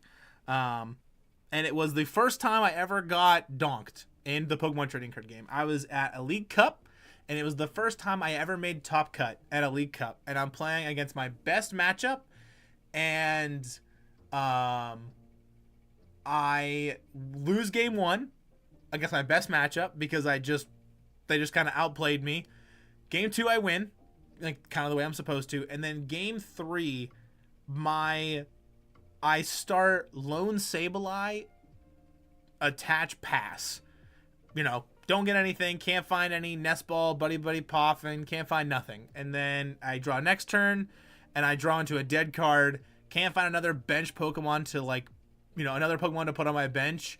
So I just scratch for 20 on my Sableye, and they go to their turn, and they, playing Pidgeot control, they go Rare Candy into Pidgeot, you know, attach, Turo, pick up, retreat, smack, win the game, and went on to top, you know, in the finals in the League Cup, and I got donked in my greatest matchup, and it felt really bad. So that's the fun story that I ever got donked. First time I ever got donked playing the Pokemon trading card game. But enough about me and enough about all that stuff. Once again, I want to thank everybody for being here. Really appreciate it. Big shout out to all the new subs that we got and the new follows on Twitch and the bits and all that stuff. And I really appreciate it. So I want to thank everybody and have a great night. Peace.